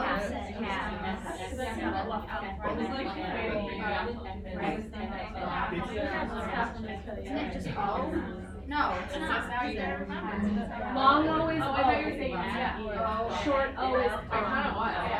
It's long O and It's like road. C-O-A-T. That one's tricky because it's a vowel blend. The OA sound.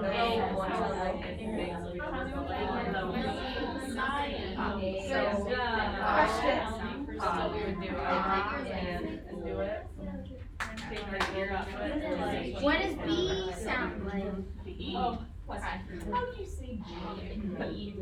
Letter D. It says here the Put that as much as you can. So it's Letter E. Letter E is like G. You could That's good. Oh, Yeah. Yeah, you just want to How did you do that? You just whispered out. Yeah. I can do those ones better. It's hard to do it without. Yeah. How do you do W? I feel like that sounds like W-U-H. Letter U. Just whisper it. Just whisper it. Jeff? Letter U. B. Hands up if we need more time. A.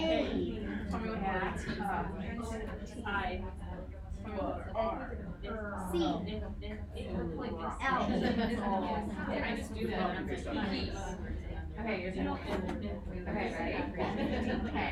Because why everyone is talking about the word, everybody wants to say it. Yeah. And they're like, I just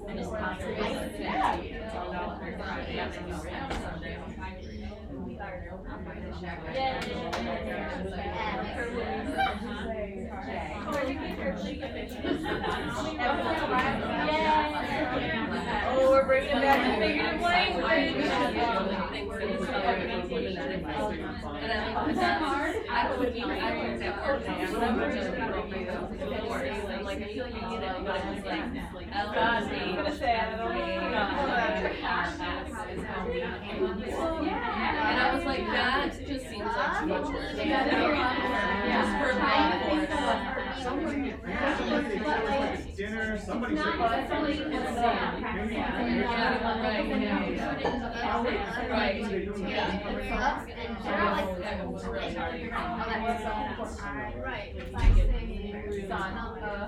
Basically, You said you. You didn't say you. You said you. Oh, okay, yeah. like I teach and like they teach them the same thing and there's like different things. Kindergarten. Also like makes me feel like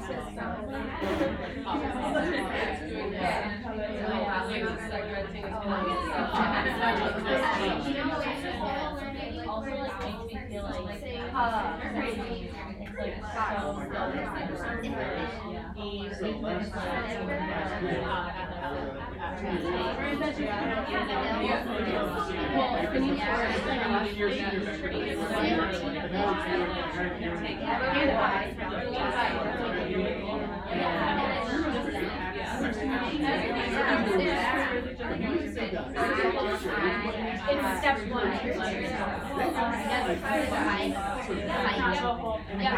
Yeah, I'll show you a slide that has like 6 separate skills and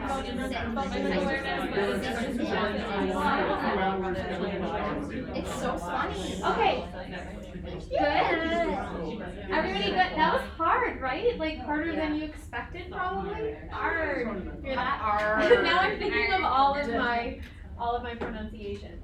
What are the hardest ones for you? R was hard for me. The stops. What's hard for you? R, it took me a minute to say, because I was like, R. You wanted to say raw. Yeah. Yeah, you really have to think about when it's on the page and you approach it, how do you literally pronounce that letter? Yeah, I think the w is really hard. And great question in the back. How do we possibly say stop sounds without any schwa? And the answer is you really can't, because naturally in language we flow into the next letter sound that's coming. So I'm just I just wanna stress that you should clip as much as you can and still be effective at getting the sound across, so I just don't wanna hear ba and ka, so just clip them as much as you can. Okay, Say anybody, Gotta say X. oh, that's one that we didn't even mention at all. and talk Watching the about. kindergartners try and be like. A lot of them just say the letter, right? Just X. Yeah. Yeah, that's a hard one. Okay, so hopefully this has shown you these exercises, how tricky this is to kind of go back and think about. So imagine if this is all brand new to you. This is tricky for some kids to learn, and others just pick it up naturally and know it instinctively. Okay, let's take 10. Be back at like a little after 5:30 and we'll see some videos and do some practice.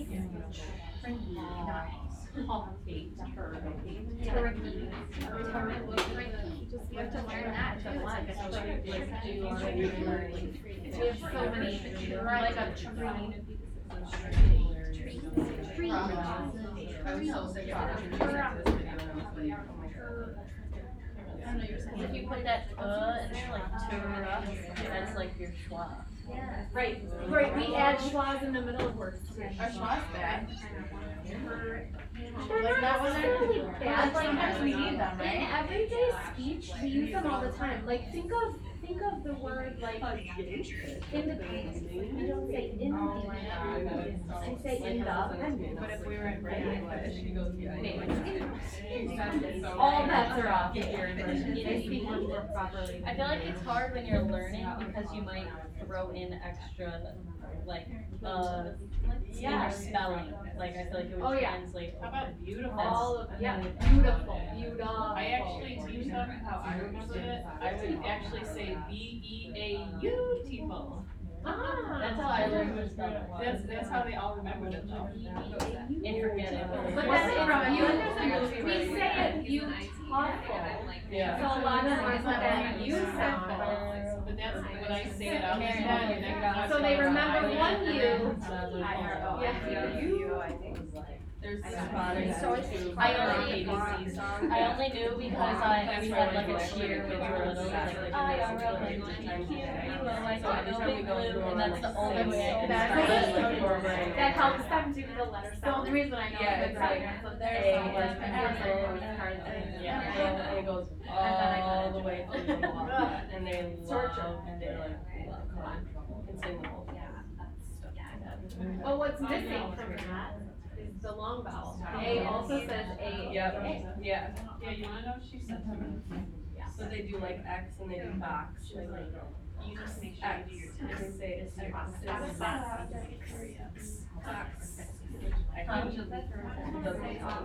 Because X on its own, like at the start of a word, actually Like says X-ray, yeah. or like xylophone. Xylophone, yeah. Or X-ray. So like, Yeah, they should just do X-ray. Uh-huh. Like that. Yeah. X-ray, X-ray, X-ray. Yeah, So and the box. word in the middle.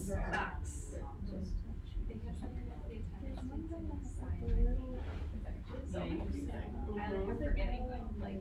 I know, if we're all sitting here in a grad class confused, imagine how children feel. It was really cool because I worked with him, it was non-verbal, so all we did was like try to get him to do sounds. Just any sound. Any sounds, we did like P's and B's because he could feel them, and A's he Oh. got. And then I would put like his hand in front of my mouth and then do it to him so he could Yeah, I bet do some it of the that way. unvoiced ones would be Yeah, like we got B's, P's, H's, maybe like Z. that was like about it. Yeah. He couldn't really like, once he could feel it, he couldn't really That would be so exciting. understand how to Maybe- do it. Oh, I cried. I know. Did you get me in attendance? I did not, thank you.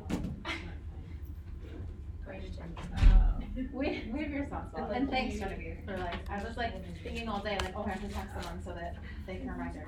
So I did email, but then I was like, You emailed me? but last week. Yeah, and I didn't do it I today. forgot. Yeah, so that's why I was like, shoot, I didn't tell her today. Yeah. She did tell me that. So I'm obsessed, so I'm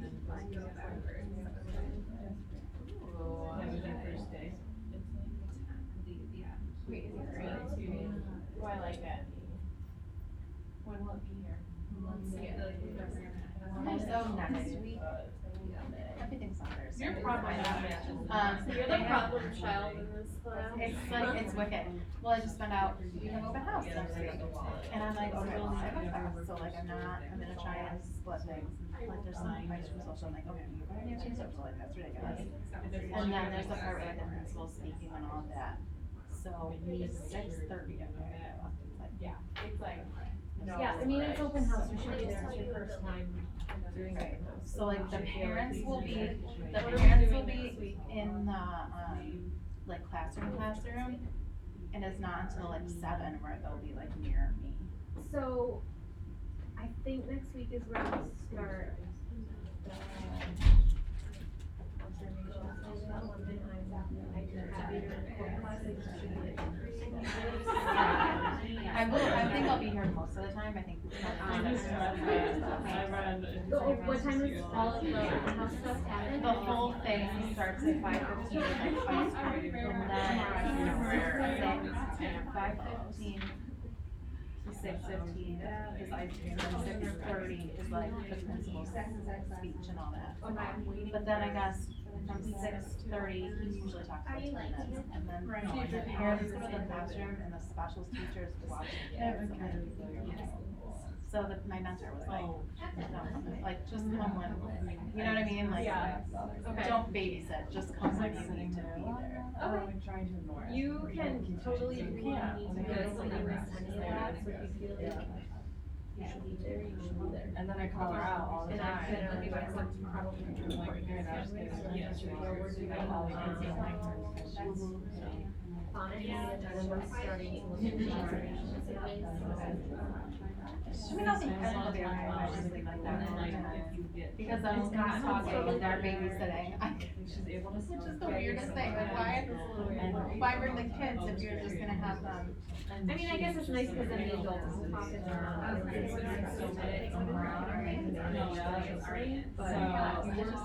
We started being in charge. Already too. Yeah, no, like day before. We started being in charge. Right. The school council was like, yeah, you gotta call mom. Yeah, Thursday's district. On Monday, I was like, and it went really well. Like, mom was like,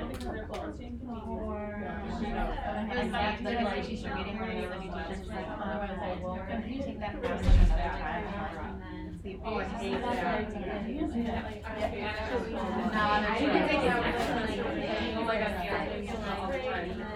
Really? The problem is, I see this as a parent, and I was like, if I don't take it, then my whole. But she started, and probably took every whole class.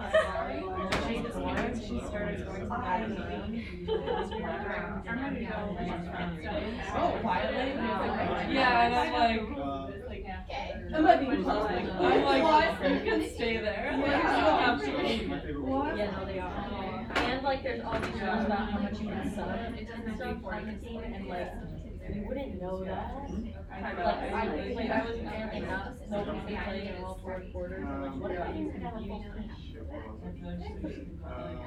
Our first year, we just Tuesdays, it's great. I'll read it all to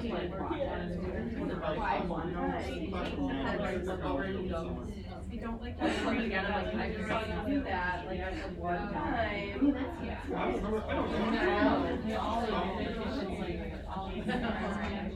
Like, I had to hold her hand walking downtown.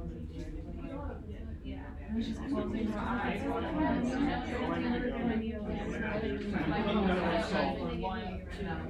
Like, we used to do that when you walk down the hallway, he'd pull it down. Except we are cheaper. And so I'd let go of his hand and he'd stop. What were you looking for?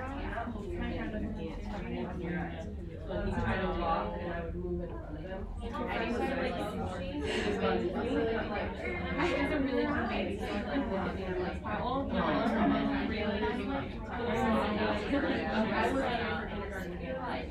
I didn't know this until like the last 6 months, but I've been friends for like 5 years, they're kind of totally fine. Got it. So the friendship is well established. It's always, there's never gonna be just big initial detail. She's from Thursdays.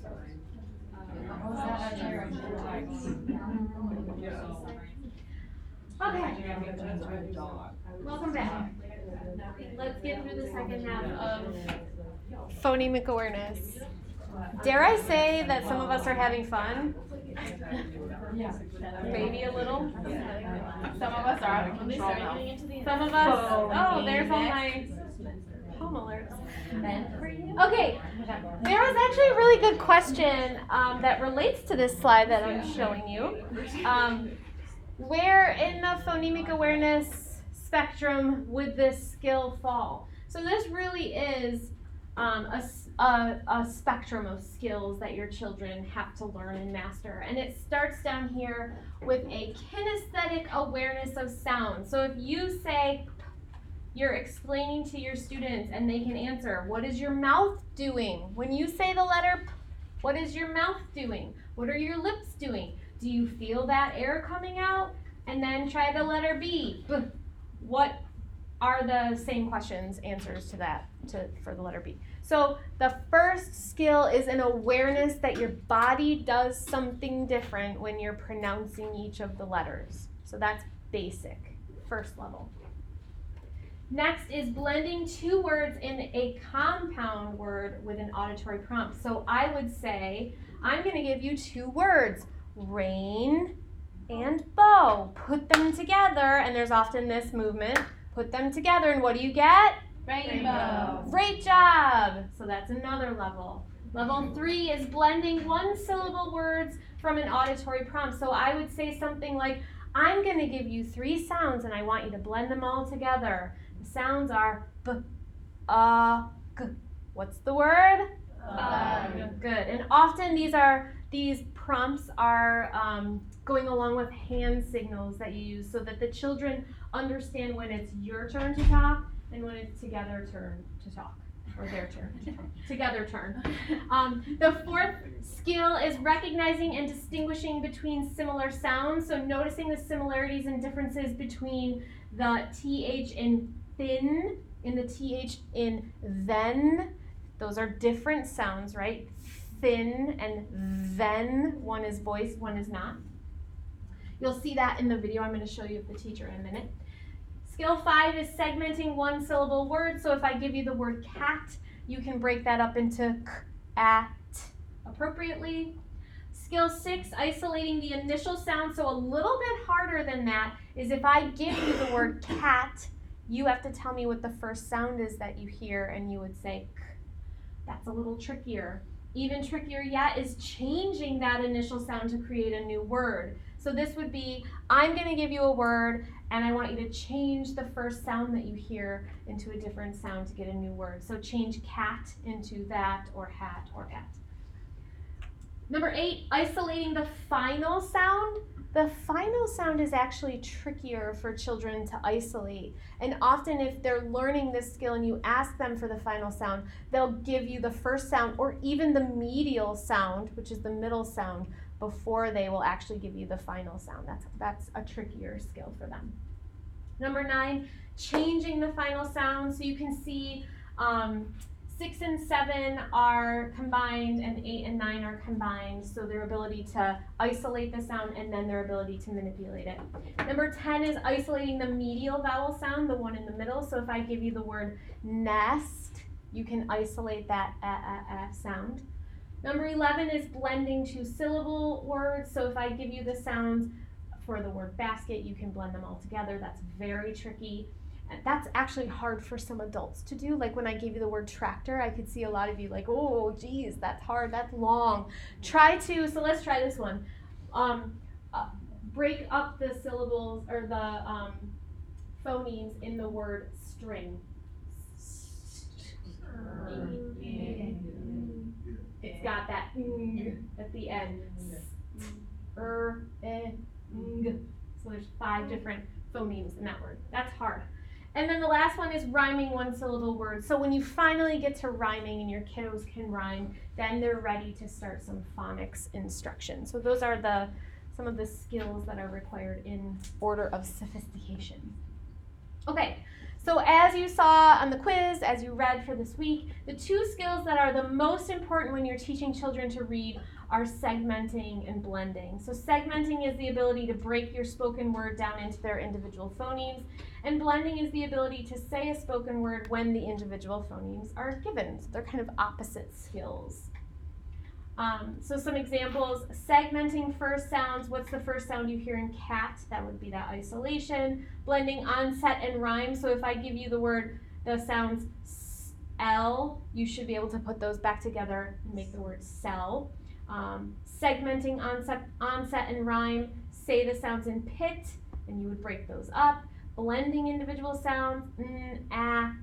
What's that word? Nap. So they're back and forth between putting them together and taking them apart. And then segmenting individual sounds, say the sounds in the word like. How do you differentiate for students, like, say the sounds in pit when you want onset rhyme versus say the sounds in leg when you want individual sounds? So you would literally tell them and do multiple examples to make sure that they get it. So I'm gonna give you the initial, or I'm going to give you a word and I want you to break it up into the initial sound and what comes after it is usually what they would say. So you would just give them explicit and clear instructions on what exactly you want and do multiple examples. So for example, if I say the word cat, I can break it up into k, at. Now you try. Do back and forth. So teaching segmenting. If you go to page 53 in your book, you'll see one of the formats, which is what they call lessons. And I want you to try this with somebody next to you because the best way to learn how to teach phonemic awareness is to just give it a try. So if you look at page 53, it's pretty long. You don't have to do the whole thing. What I like about this is that it gives you some language. So this is a lesson plan that they're providing. So the objective, after hearing a 3-phoneme word like cat, students will say the first sound. So you're isolating that initial sound. It's got the materials that you need, and then the signaling. So to signal, extend your index finger, that's your pointer. You can finger snap, or you can hand drop. Sometimes you'll see chopping in the video. I'm gonna show you they do some chopping. But it would be, the easiest one I think is extending your fingers. Okay, so you would start with, my turn, it's time to play the first sound game. I'm going to say a word, and you'll say the first sound in the word. My turn, first sound in sat is s. Together, first sound in sat, s. Oh, I didn't do the hand motion. I'm already doing bad at this. Your turn, and then you would go to a child. First sound in sat, s. Good. So that's how you would do the format in this book and take individual terms. Okay. Let's have you practice with blending. So with the person next to you, turn the page to 54. Practice with blending. Going through that format using the fingers to count or to blend. And when you're blending, you're gonna go like this and then across the top, or you're gonna go like this and then down your arm. Whatever you want, but put a kinesthetic movement with it. So yeah.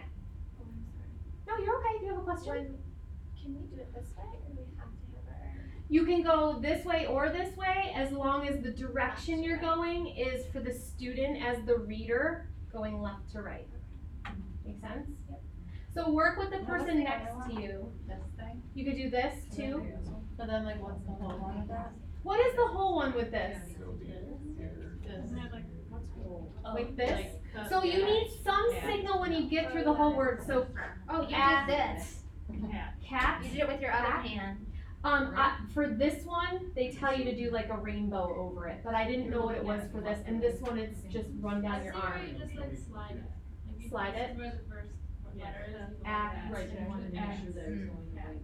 And close your hand. Oh, I see. So Like you slide Act. from the seat. cat. Gotcha. However, whatever hand motion you want, practice the blending lesson with the person next to you. So somebody is the teacher, somebody is the student. Okay, hi teacher, me too. Okay, so today we're going to play. I'm going to say a word, so, and then my turn. And then pass. My turn. Yeah. Today we're doing actually. The word is now.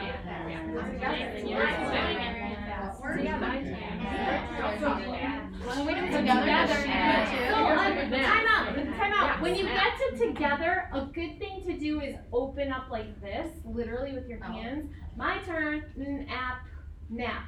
Together, nap. So you have some sort of signal, and that's your whole class. Okay. Go back. Okay. Together. Together. You're going backwards. Yeah, your turn. And we're gonna do it together. So I'm seeing it, so that I see it, your first letter is moving left to right. No, So I you wanna was do, just- and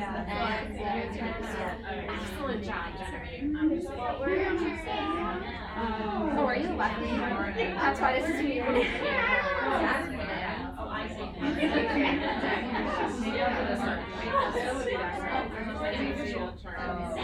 Oh, so I made a mistake. What was my mistake? Did anyone catch it? I made a mistake. Forgot that this is a modified I do, we do, you do. This is actually an I do, we do together, you do together, and then you do by yourself. So it's my turn is me, together is all of us including me, your turn is all of you, and now individual is you would go to each student. I forgot it. Like a modified I do, we do, you do. Sorry. Okay. Did everybody get a chance to teach? Who needs a chance? You need to teach. Okay. Go. Teach. Keep going. Teach it.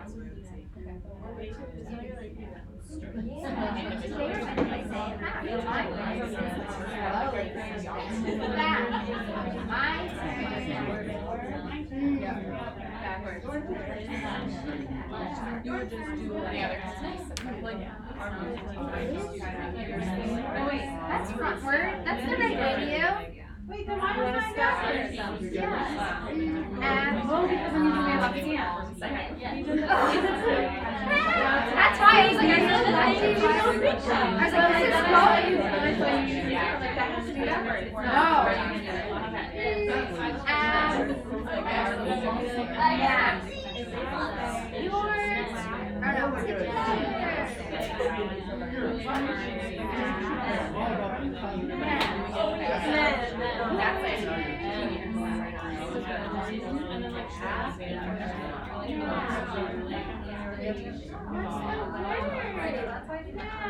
All right, did everyone get a chance to teach? Anyone did not teach yet? Okay, super. I heard lots of good phonemic awareness instruction going on. Awesome. I know it forces you to do some goofy, silly things, but if you are gonna teach in an early childhood or childhood classroom, like goofy is gonna be your whole day. So if you can't do it here, I don't know if you can do it there. So some tips for teaching phonemic awareness. You need to require answers in unison to increase your participation. If you realize when you're teaching a phonemic awareness lesson that you've got a kiddo who's not following along, dozing, not paying attention, you need to redirect them. This method hinges on full participation. And if your students are not participating, they're not going to get the content. You need to maintain a perky pace. Keep it lively, keep it fast. You have to keep moving. I heard a lot of slower teaching, and that's because this is your first time trying it. When you're in the actual classroom, wait till you see this master teacher teaching phonemic awareness. She is like boom, boom, boom, boom, boom, and all of her kids know the hand signals, they all know everything. It's amazing. Eventually, with practice, you can all be like that too. You should increase your support for new learning. At the start of the year, you're going to heavily scaffold. You're going to heavily have them repeating and showing and maybe even helping children physically to make the finger movements if they don't have that control in their digits yet. So you're going to increase your support. You might have to repeat that my turn together, your turn many, many times. And most importantly is providing immediate corrective feedback. If they don't do something right, you should tell them, no, listen again, my turn, and repeat it until they get it and make them say it correctly. This whole process relies on them being accurate, being active participants, and quickly moving through. Provide ongoing review. Don't move on until your students are ready, no matter how many extra days it takes. There is no sense in moving on in phonemic awareness if your children have not yet mastered the skills that they need in order to move on to the next thing. Increase your motivation, recognize increases in difficulty and celebrate them, teach in an animated way, use praise, reward hard work. This is challenging for children to learn. Like, we're having a hard time remembering all of these letter sounds. Imagine what it's like to learn them for the first time and to have this realization that the words that we speak, because most children come into school verbal, the words that we speak are broken up into these little sound bits. This is so fundamental and important in learning to read. And it's hard work, so you should challenge them and reward them for that hard work. I'm not going to say the word bribe, but I mean, maybe. There's prizes A involved. bribe is if you give it before the expectation of rewards, if you give it after. Very great point. What about if you show the reward and you're It's like, not given yet, so it's still not a bribe. okay. So I want you to watch this master teacher. Her name is Mary Feaster. She is teaching what's called the Heggerty program. Has anyone heard of the Heggerty program? Yeah, it's a whole curriculum based on phonemic awareness that's designed for kindergarten, first grade. They actually go up to second grade, which would be for your students who have not yet, your students who are severely at risk are still doing phonemic awareness in second grade. But I want you to watch this and focus on what phonemic awareness skills you see her teaching to her kindergarten students, because her little workbook that she's following is the curriculum. And they fly through the skills, and every time she turns the page, and sometimes on the page there's multiple skills, she's squeezing a lot into a little bit of time. So let's watch her. I'll make it bigger. For our activity, instead of doing the letter cards, I'm going to say the ABCs. Another thing she does that's extra, that's meaning not included in the curriculum, is all these fun little team cheers and chants. Pay attention to that too, because I just think that's a really great teaching strategy for this age range.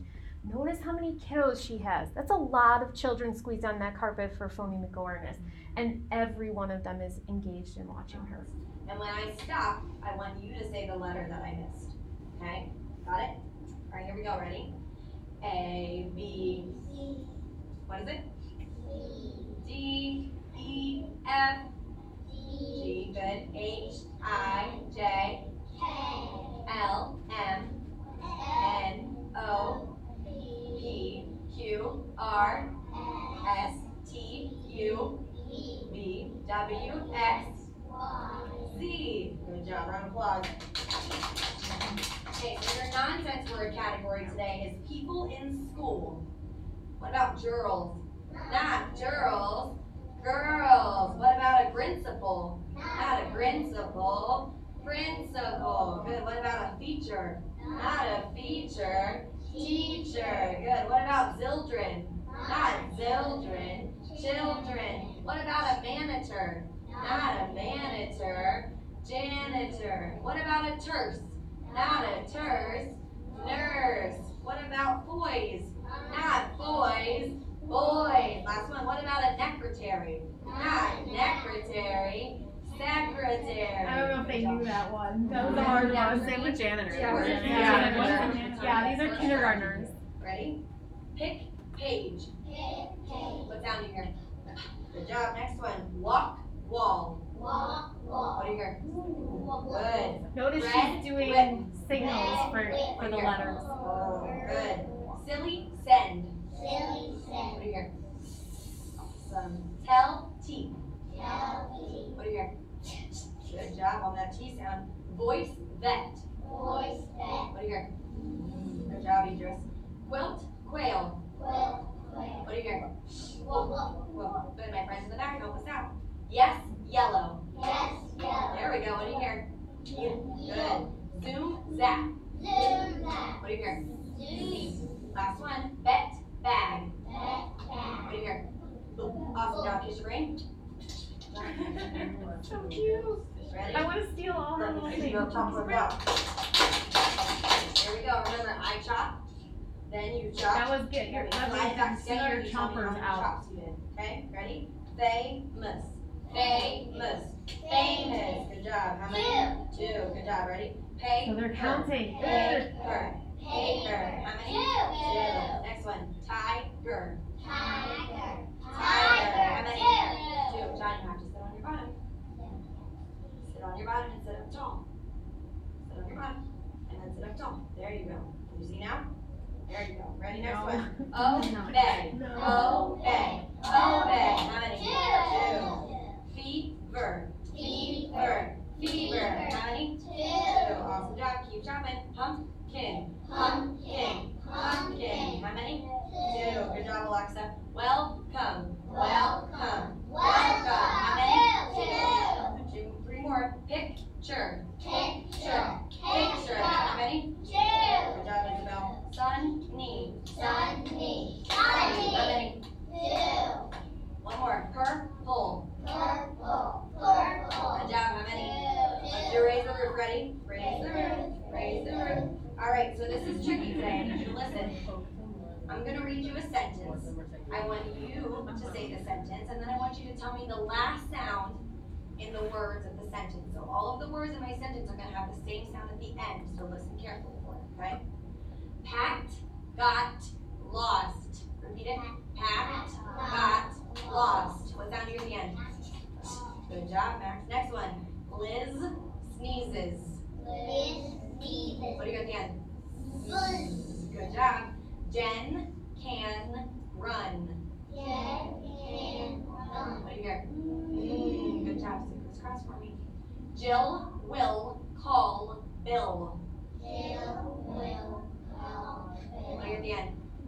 Oh, that one's a little tricky. Next one. Wes likes Bess. What do you hear?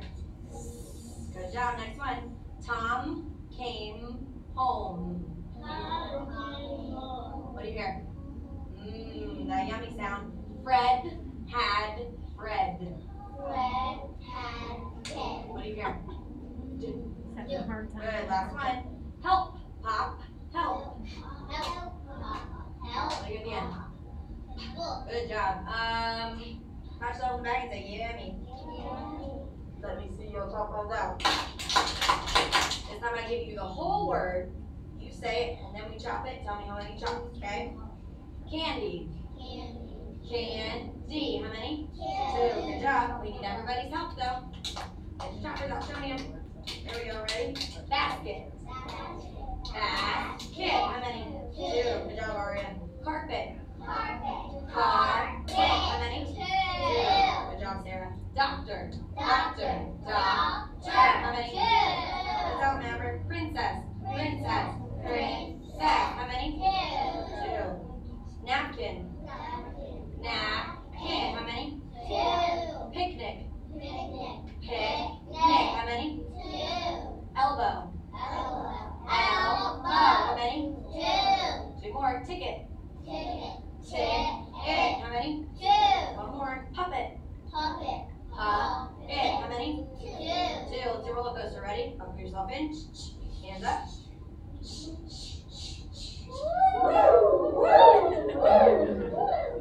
Alright, here comes the tricky ones. Make sure you're listening. Ready? The word is laughing. Change laugh to dust, and the word is dusting. Good. The word is dusting. Change dust to mow, and the word is mowing. Good. The word is mowing. Change mow to cook, and the word is cooking. You guys are rocking it. The word is cooking. Change cook to cry, and the word is crying. The word is crying. Change cry to laugh, and the word is good job. Let's do, can I get an oh yeah? Oh yeah. All right, here we go. The word is cold. What's the word? Cold. There we go. Add the word is older. Older. The word is fast. Add the word is faster. The word is clean. Okay, I'm gonna stop it. The word is cleaner. Don't stop, David. The word is neat. Add Maybe. The word is neater. Lost The word my is mouse. slow. Add the word. So you can see how quickly she moves through all of those activities. That is clearly a class that's been practicing those strategies. I think this is actually week 5 of their phonemic awareness instruction. So still relatively new. What skills did you notice her teaching? Segmenting, onset rhyme. Onset rhyme, Segmenting? segmenting, lots of segmenting going on. She also was teaching a little bit of syllable work, so when you saw her, remember when I said, oh, they're counting? They're actually counting the syllables, which is a skill that you will have your students do, so that like pumpkin, pumpkin. What else? Change the word or sound, first word to make a new word. Yeah, so change that first, that was this one where she's doing these things, change the first word and add this and you get this. That was the one that they were really quick at. What else? Blending. Blending, what were they blending? Who said blending? I can't remember I did. blending. They did onset rhyme blending. Onset rhyme They do blending, like they did. pumpkin. Yeah, so they were blending like the compound words, yep. They also did some isolation of the last letter sound, so hop, I can't remember the sentence. Help, pop, Help, Oh, pop, yeah. pop, hop, and they, what was the last one? What else? Don't you just love her little like, Yeah. It's Monique's Oh my world. God. She does all of that stuff. what is it? It's Monique's world. She does tons of little cheers like that. Like Oh, cheers. cheers. Yeah, I love those. Okay, so if you were teaching in a kindergarten classroom or a first grade classroom, this is what your literacy instruction would look like at the start of the school year, especially in kindergarten, like that's what your literacy instruction would be. So that's something that you would want to be comfortable with and be able to do as quickly as her. Clearly, she is a master. She's been doing this for years. She barely has to look at the manual to see what to do. And if you're interested, there are sample lessons for the Heggerty program. If you go back, that link up at the top, you can see sample lessons. So you could see that flip book that she was working with. There are samples that are shared on their website, and you can find them. Yeah. Is this like something that like when we get a job in order to do, like our school will be like, we use Yes. this program? Okay. Yes. Yep. You will not likely be asked to plan a phonemic awareness unit of study. Like this is a program that your school would have ready and available for you. There are some that exist out there for free online. The Common Core modules are heavily focused on phonemic awareness in kindergarten and even in first grade. And so if you did get to a school and they're like, just teach whatever you want in kindergarten and you have no idea, that's a good starting point because their program is heavily phonics and phonemic awareness based. But yeah, this is the kind of thing you would get your teaching job if you were in kindergarten and they would likely say, oh, we use the Heggerty program here or we use such and such program. Good question. Others? So this slide is moving us into the assessment zone, which is really the focus of this class. You all took that LTED class, 601. Did you learn, not all of you took it yet? Did you learn in that class phonemic awareness? Yes. Sort of. Did you learn it like practicing and looking at No, just like definitions. just like definitions? Okay. I just don't really know what's in that class and it's on me. I need to go look and talk to them, but Not just a lot. wondering if this was like repeat information. Yeah, my understanding is that it's like an abstract, more theoretical It's very class. We felt like, we were just talking about it, like this should have been first. Yeah. Oh, yeah. Cause the practical side of it Yeah. before the theory side of it Yeah. makes good sense, yeah.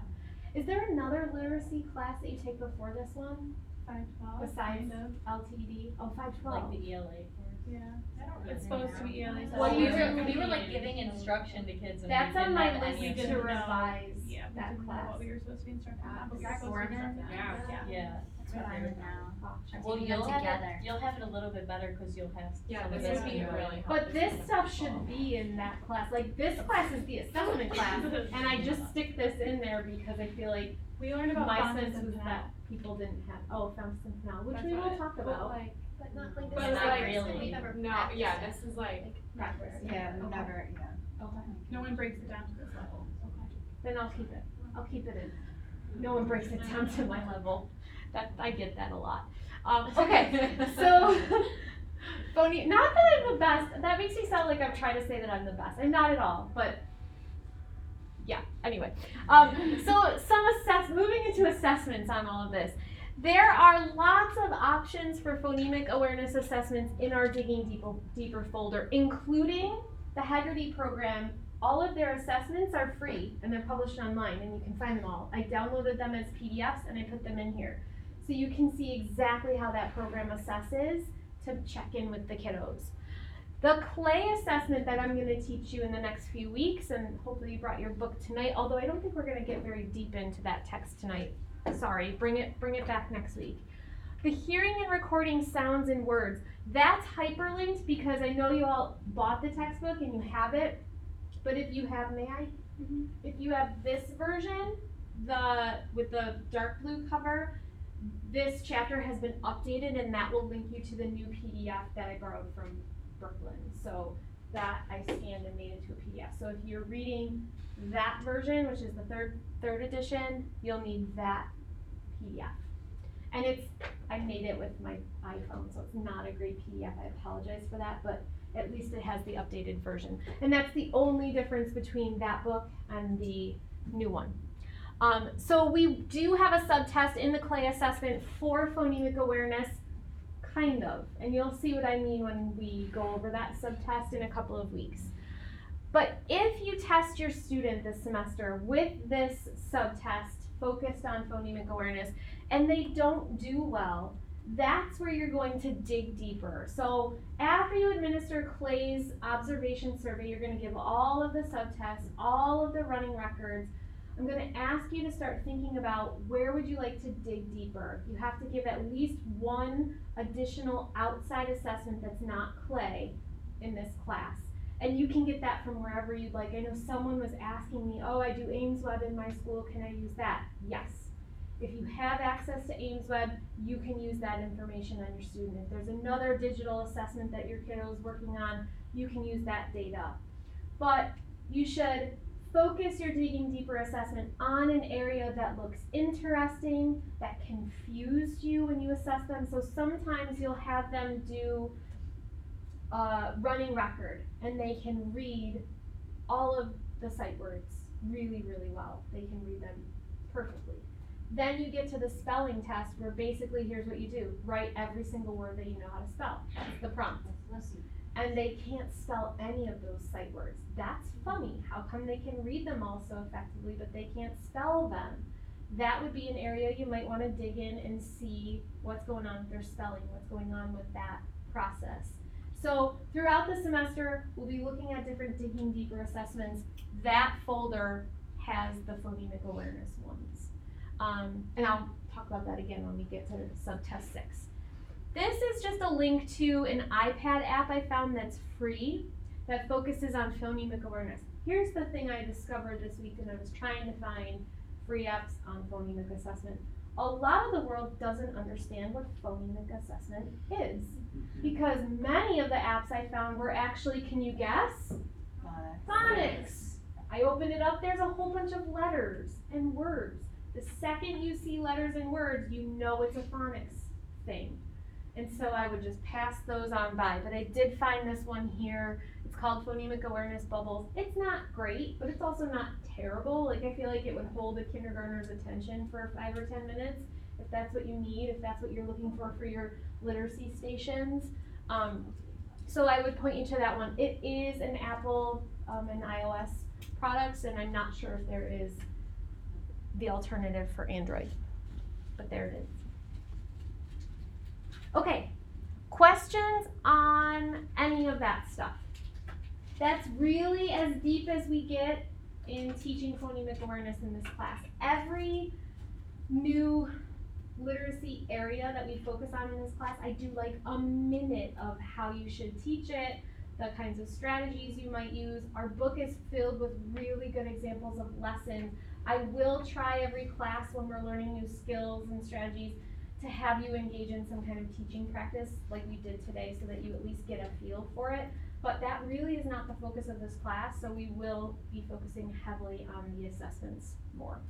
And if that's something that you feel like is missing in your journey here through grad school, I would love to hear that. Now that I'm a program director for early childhood, I want to know, like, if you're not getting any practice in teaching phoning and boarding or phonics, that's a problem, and we should fix that. So I see lots of heads shaking. Okay, noted. Okay, so now we're going to move into looking at the observation survey of early literacy achievement, and this is our featured assessment for this class. This is Mari Clay. I love her. Look at how cute she is. She recently passed away. It looks like devastating for the whole literacy community because she's just a rock star. She's from New Zealand. It looks like her name is Marie, but it's actually Mari, and I think that's because she's from New Zealand. And this quote to me really kind of sums up Clay in a nutshell and the amazing, wonderful person that she was. She said, "Teachers should always be ready to be surprised by any child." Like, what an amazing philosophy to have. Like, I get chills just thinking about it. It's an amazing philosophy to have as a teacher. Constantly let your children surprise you. Because if you go in thinking that you already know what they're going to do, thinking that you can already predict their skills, you set them up to fulfill that prophecy, right? So you want to constantly be thinking about how your students can achieve and strive. So what is this observation survey? It is a set of 6 assessments that are based on observation of a child in action completing mostly real life tasks. It is an assessment, so it's a little bit contrived, but they're mostly real life tasks. It is given to emergent and early readers. There are 6 subtests. They are the observation task for concepts about print. What are concepts about print? Orientation. Reading left to right. Oh, yeah.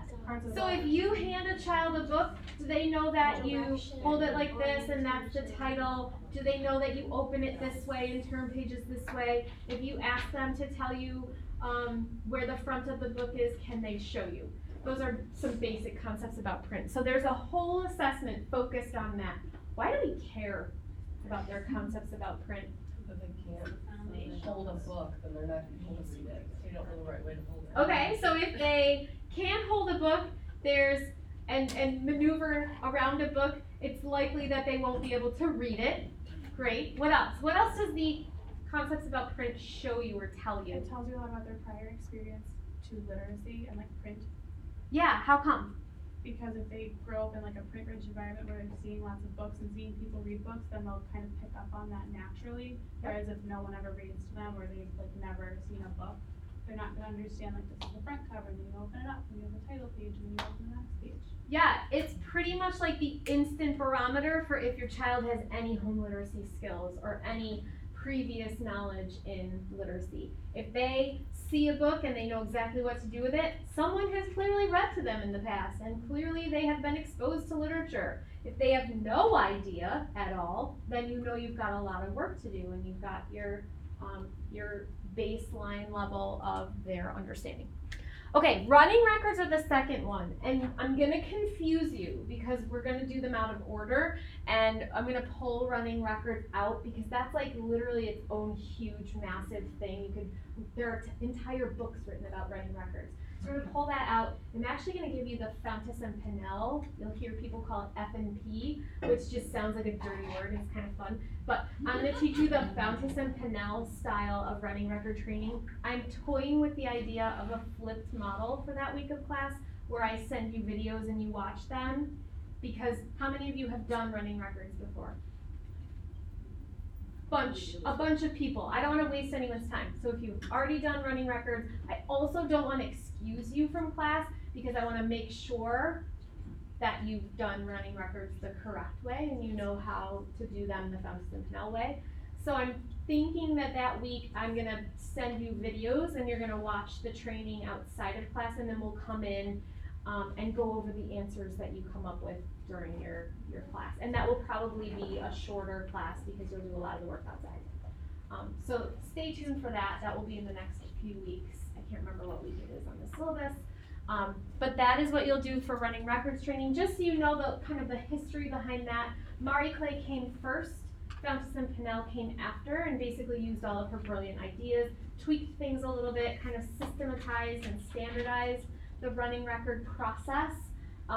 If you are in a classroom that is using Fountas and Pinnell and you have access to all of their materials and their resources.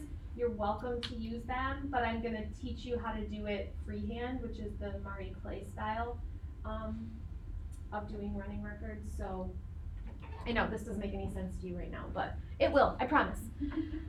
Subtest 3 is the observation task for letter identification. That one is super simple. You give them a list of the letters and they have to identify them. Super easy peasy. You are allowed to skip that assessment if you are working in a second or a third grade classroom because they probably already know their letters and they're gonna laugh at you. Assessment 4 is the task for word reading. That's a basic, you give them a list of words and they read down the list as far as they can. Assessment 5 is the task of writing vocabulary. That's the one where you give them a blank piece of paper in 10 minutes. It's a timed assessment and you say write as many words as you can. They're gonna stop after 3 minutes, like I wrote every word that I know, and then you go through a series of prompts for the next 7 minutes to help them come up with more words. And then the last one is this task for hearing and recording sounds and words. You will dictate a sentence to them and help them to figure out how to write that sentence. And there's a series of prompts and things that you can say and things that you shouldn't say for that one. So all together, these 6 assessments, somehow this slips through the cracks every semester, so I'm gonna say this like probably 8 times. These 6 assessments make up the observation survey. I literally had a student last semester I taught for like 3 weeks, and he was starting his field work and he was like, so wait a minute, where's the observation survey test that I'm supposed to give? And I was like, oh my god, what have I done wrong? Like, it's the one that you've been giving for the last 4 weeks. So the observation survey is the set of 6 assessments. The textbook that you bought for this class walks you through that. So you had to read, what did you have to read for today, like 1 through 4? Which is like just the foundational information, how this assessment came to be, a lot of stuff I just talked about. You're gonna kind of be out of sync with the reading that you're doing because I wanted to break the reading up so I'm not asking you to read this whole book in 1 week. So if I don't talk about the stuff that you read for this week, it's because I'm trying to pace the reading so that you're reading before you see the stuff in class. So just know, if you're reading the clay text and it feels like she didn't say anything about that, it's coming in the next couple of weeks. This over here, I'm actually gonna click into this because it's pretty important. The observation survey is a key assessment that's used by Reading Recovery. Who has heard of Reading Recovery? Just a couple of people. So Reading Recovery is like Clay's baby. It was her project of love. It's really her legacy. And it's this highly successful program that's aimed at providing intensive reading support to first graders at risk of falling behind their peers in reading. And she pretty much devoted her whole life to this project. And this just takes you to the landing page for her observation survey. This is a site that's worth, I don't know if I can get back. This is a site that's worth clicking through if you've got time. It's got some research, it's got resources, some more information about it. What you need to know about Reading Recovery. So my research personally is looking at the use of scripted and language arts curricula in early childhood classrooms. I have not found any that I like, no surprise there, but the Reading Recovery program is one semi-scripted program that I 100% back and love and respect and think it's really, really good. It's a program, it's extremely expensive to become Reading Recovery certified. There are maybe a handful of people in the entire Monroe County area who are Reading Recovery specialists. It requires a lot of time, thousands of dollars, and hours and hours and hours in a Reading Recovery certified lab working with children. So it's like next level of certification. Like, they're more certified and specialized than our literacy specialists coming out of our grad programs. So it requires this intensive training, and it really teaches you how to work one-on-one with a child to identify reading difficulties. This is their assessment that they use. This is the instrument that they use, this text. You identify a student's reading difficulties, and then you come in with targeted instruction that's in the moment. And she actually has another book that I need to check out about literacy instruction, and I think that would maybe pair well with this for next semester. But I I'm going on and on about this because I really love this program. I really love Mari Play. And that's how we came to this assessment in this class. This assessment has always been in this class, but it was kind of like buy that book and read it and maybe use it. And that was one change that I made to this class, was to bring this book to the foreground. Did you have something you wanted to add? Yeah, doesn't it has like a 94% success rate. Yeah. doesn't it? It's like Yep. ridiculous. So it's meant to capture first graders because research has found that first grade is that seminal year. It's the year that children learn to read. And those who don't learn to read in first grade will never ever catch up to their peers. They will just always be behind. And it has something, it's a 90% plus success rate at closing the achievement gap between first graders who are on grade level and those who are not on grade level. So it's amazing. If you've ever seen this program in action, it's amazing. Okay, oh my God, magic, we're done early. Did you just be upset that we're done early? Aw, or is it because of pushing? Did you just be? Did you just be? So I have no idea, that never happens. Next week, chapters 3 and 4. Next week is phonics instruction. We get to look at letters and words. Woohoo! Bring your clay text back. We are gonna check out some of those subtests. Complete your interest inventory. Email me when it's ready. I'll take a look. I saw 15,000 things in my inbox from you all, so I will look at those as soon as I possibly can. Tomorrow is a day of meetings, so I will just admit, sometimes I work through school of ed meetings, so maybe you'll get your feedback, but if you don't, it's because I'm in meetings all day. Have a great week. Thank you. Yes. So we're able to get more classrooms now. I know you know that yesterday, so I needed like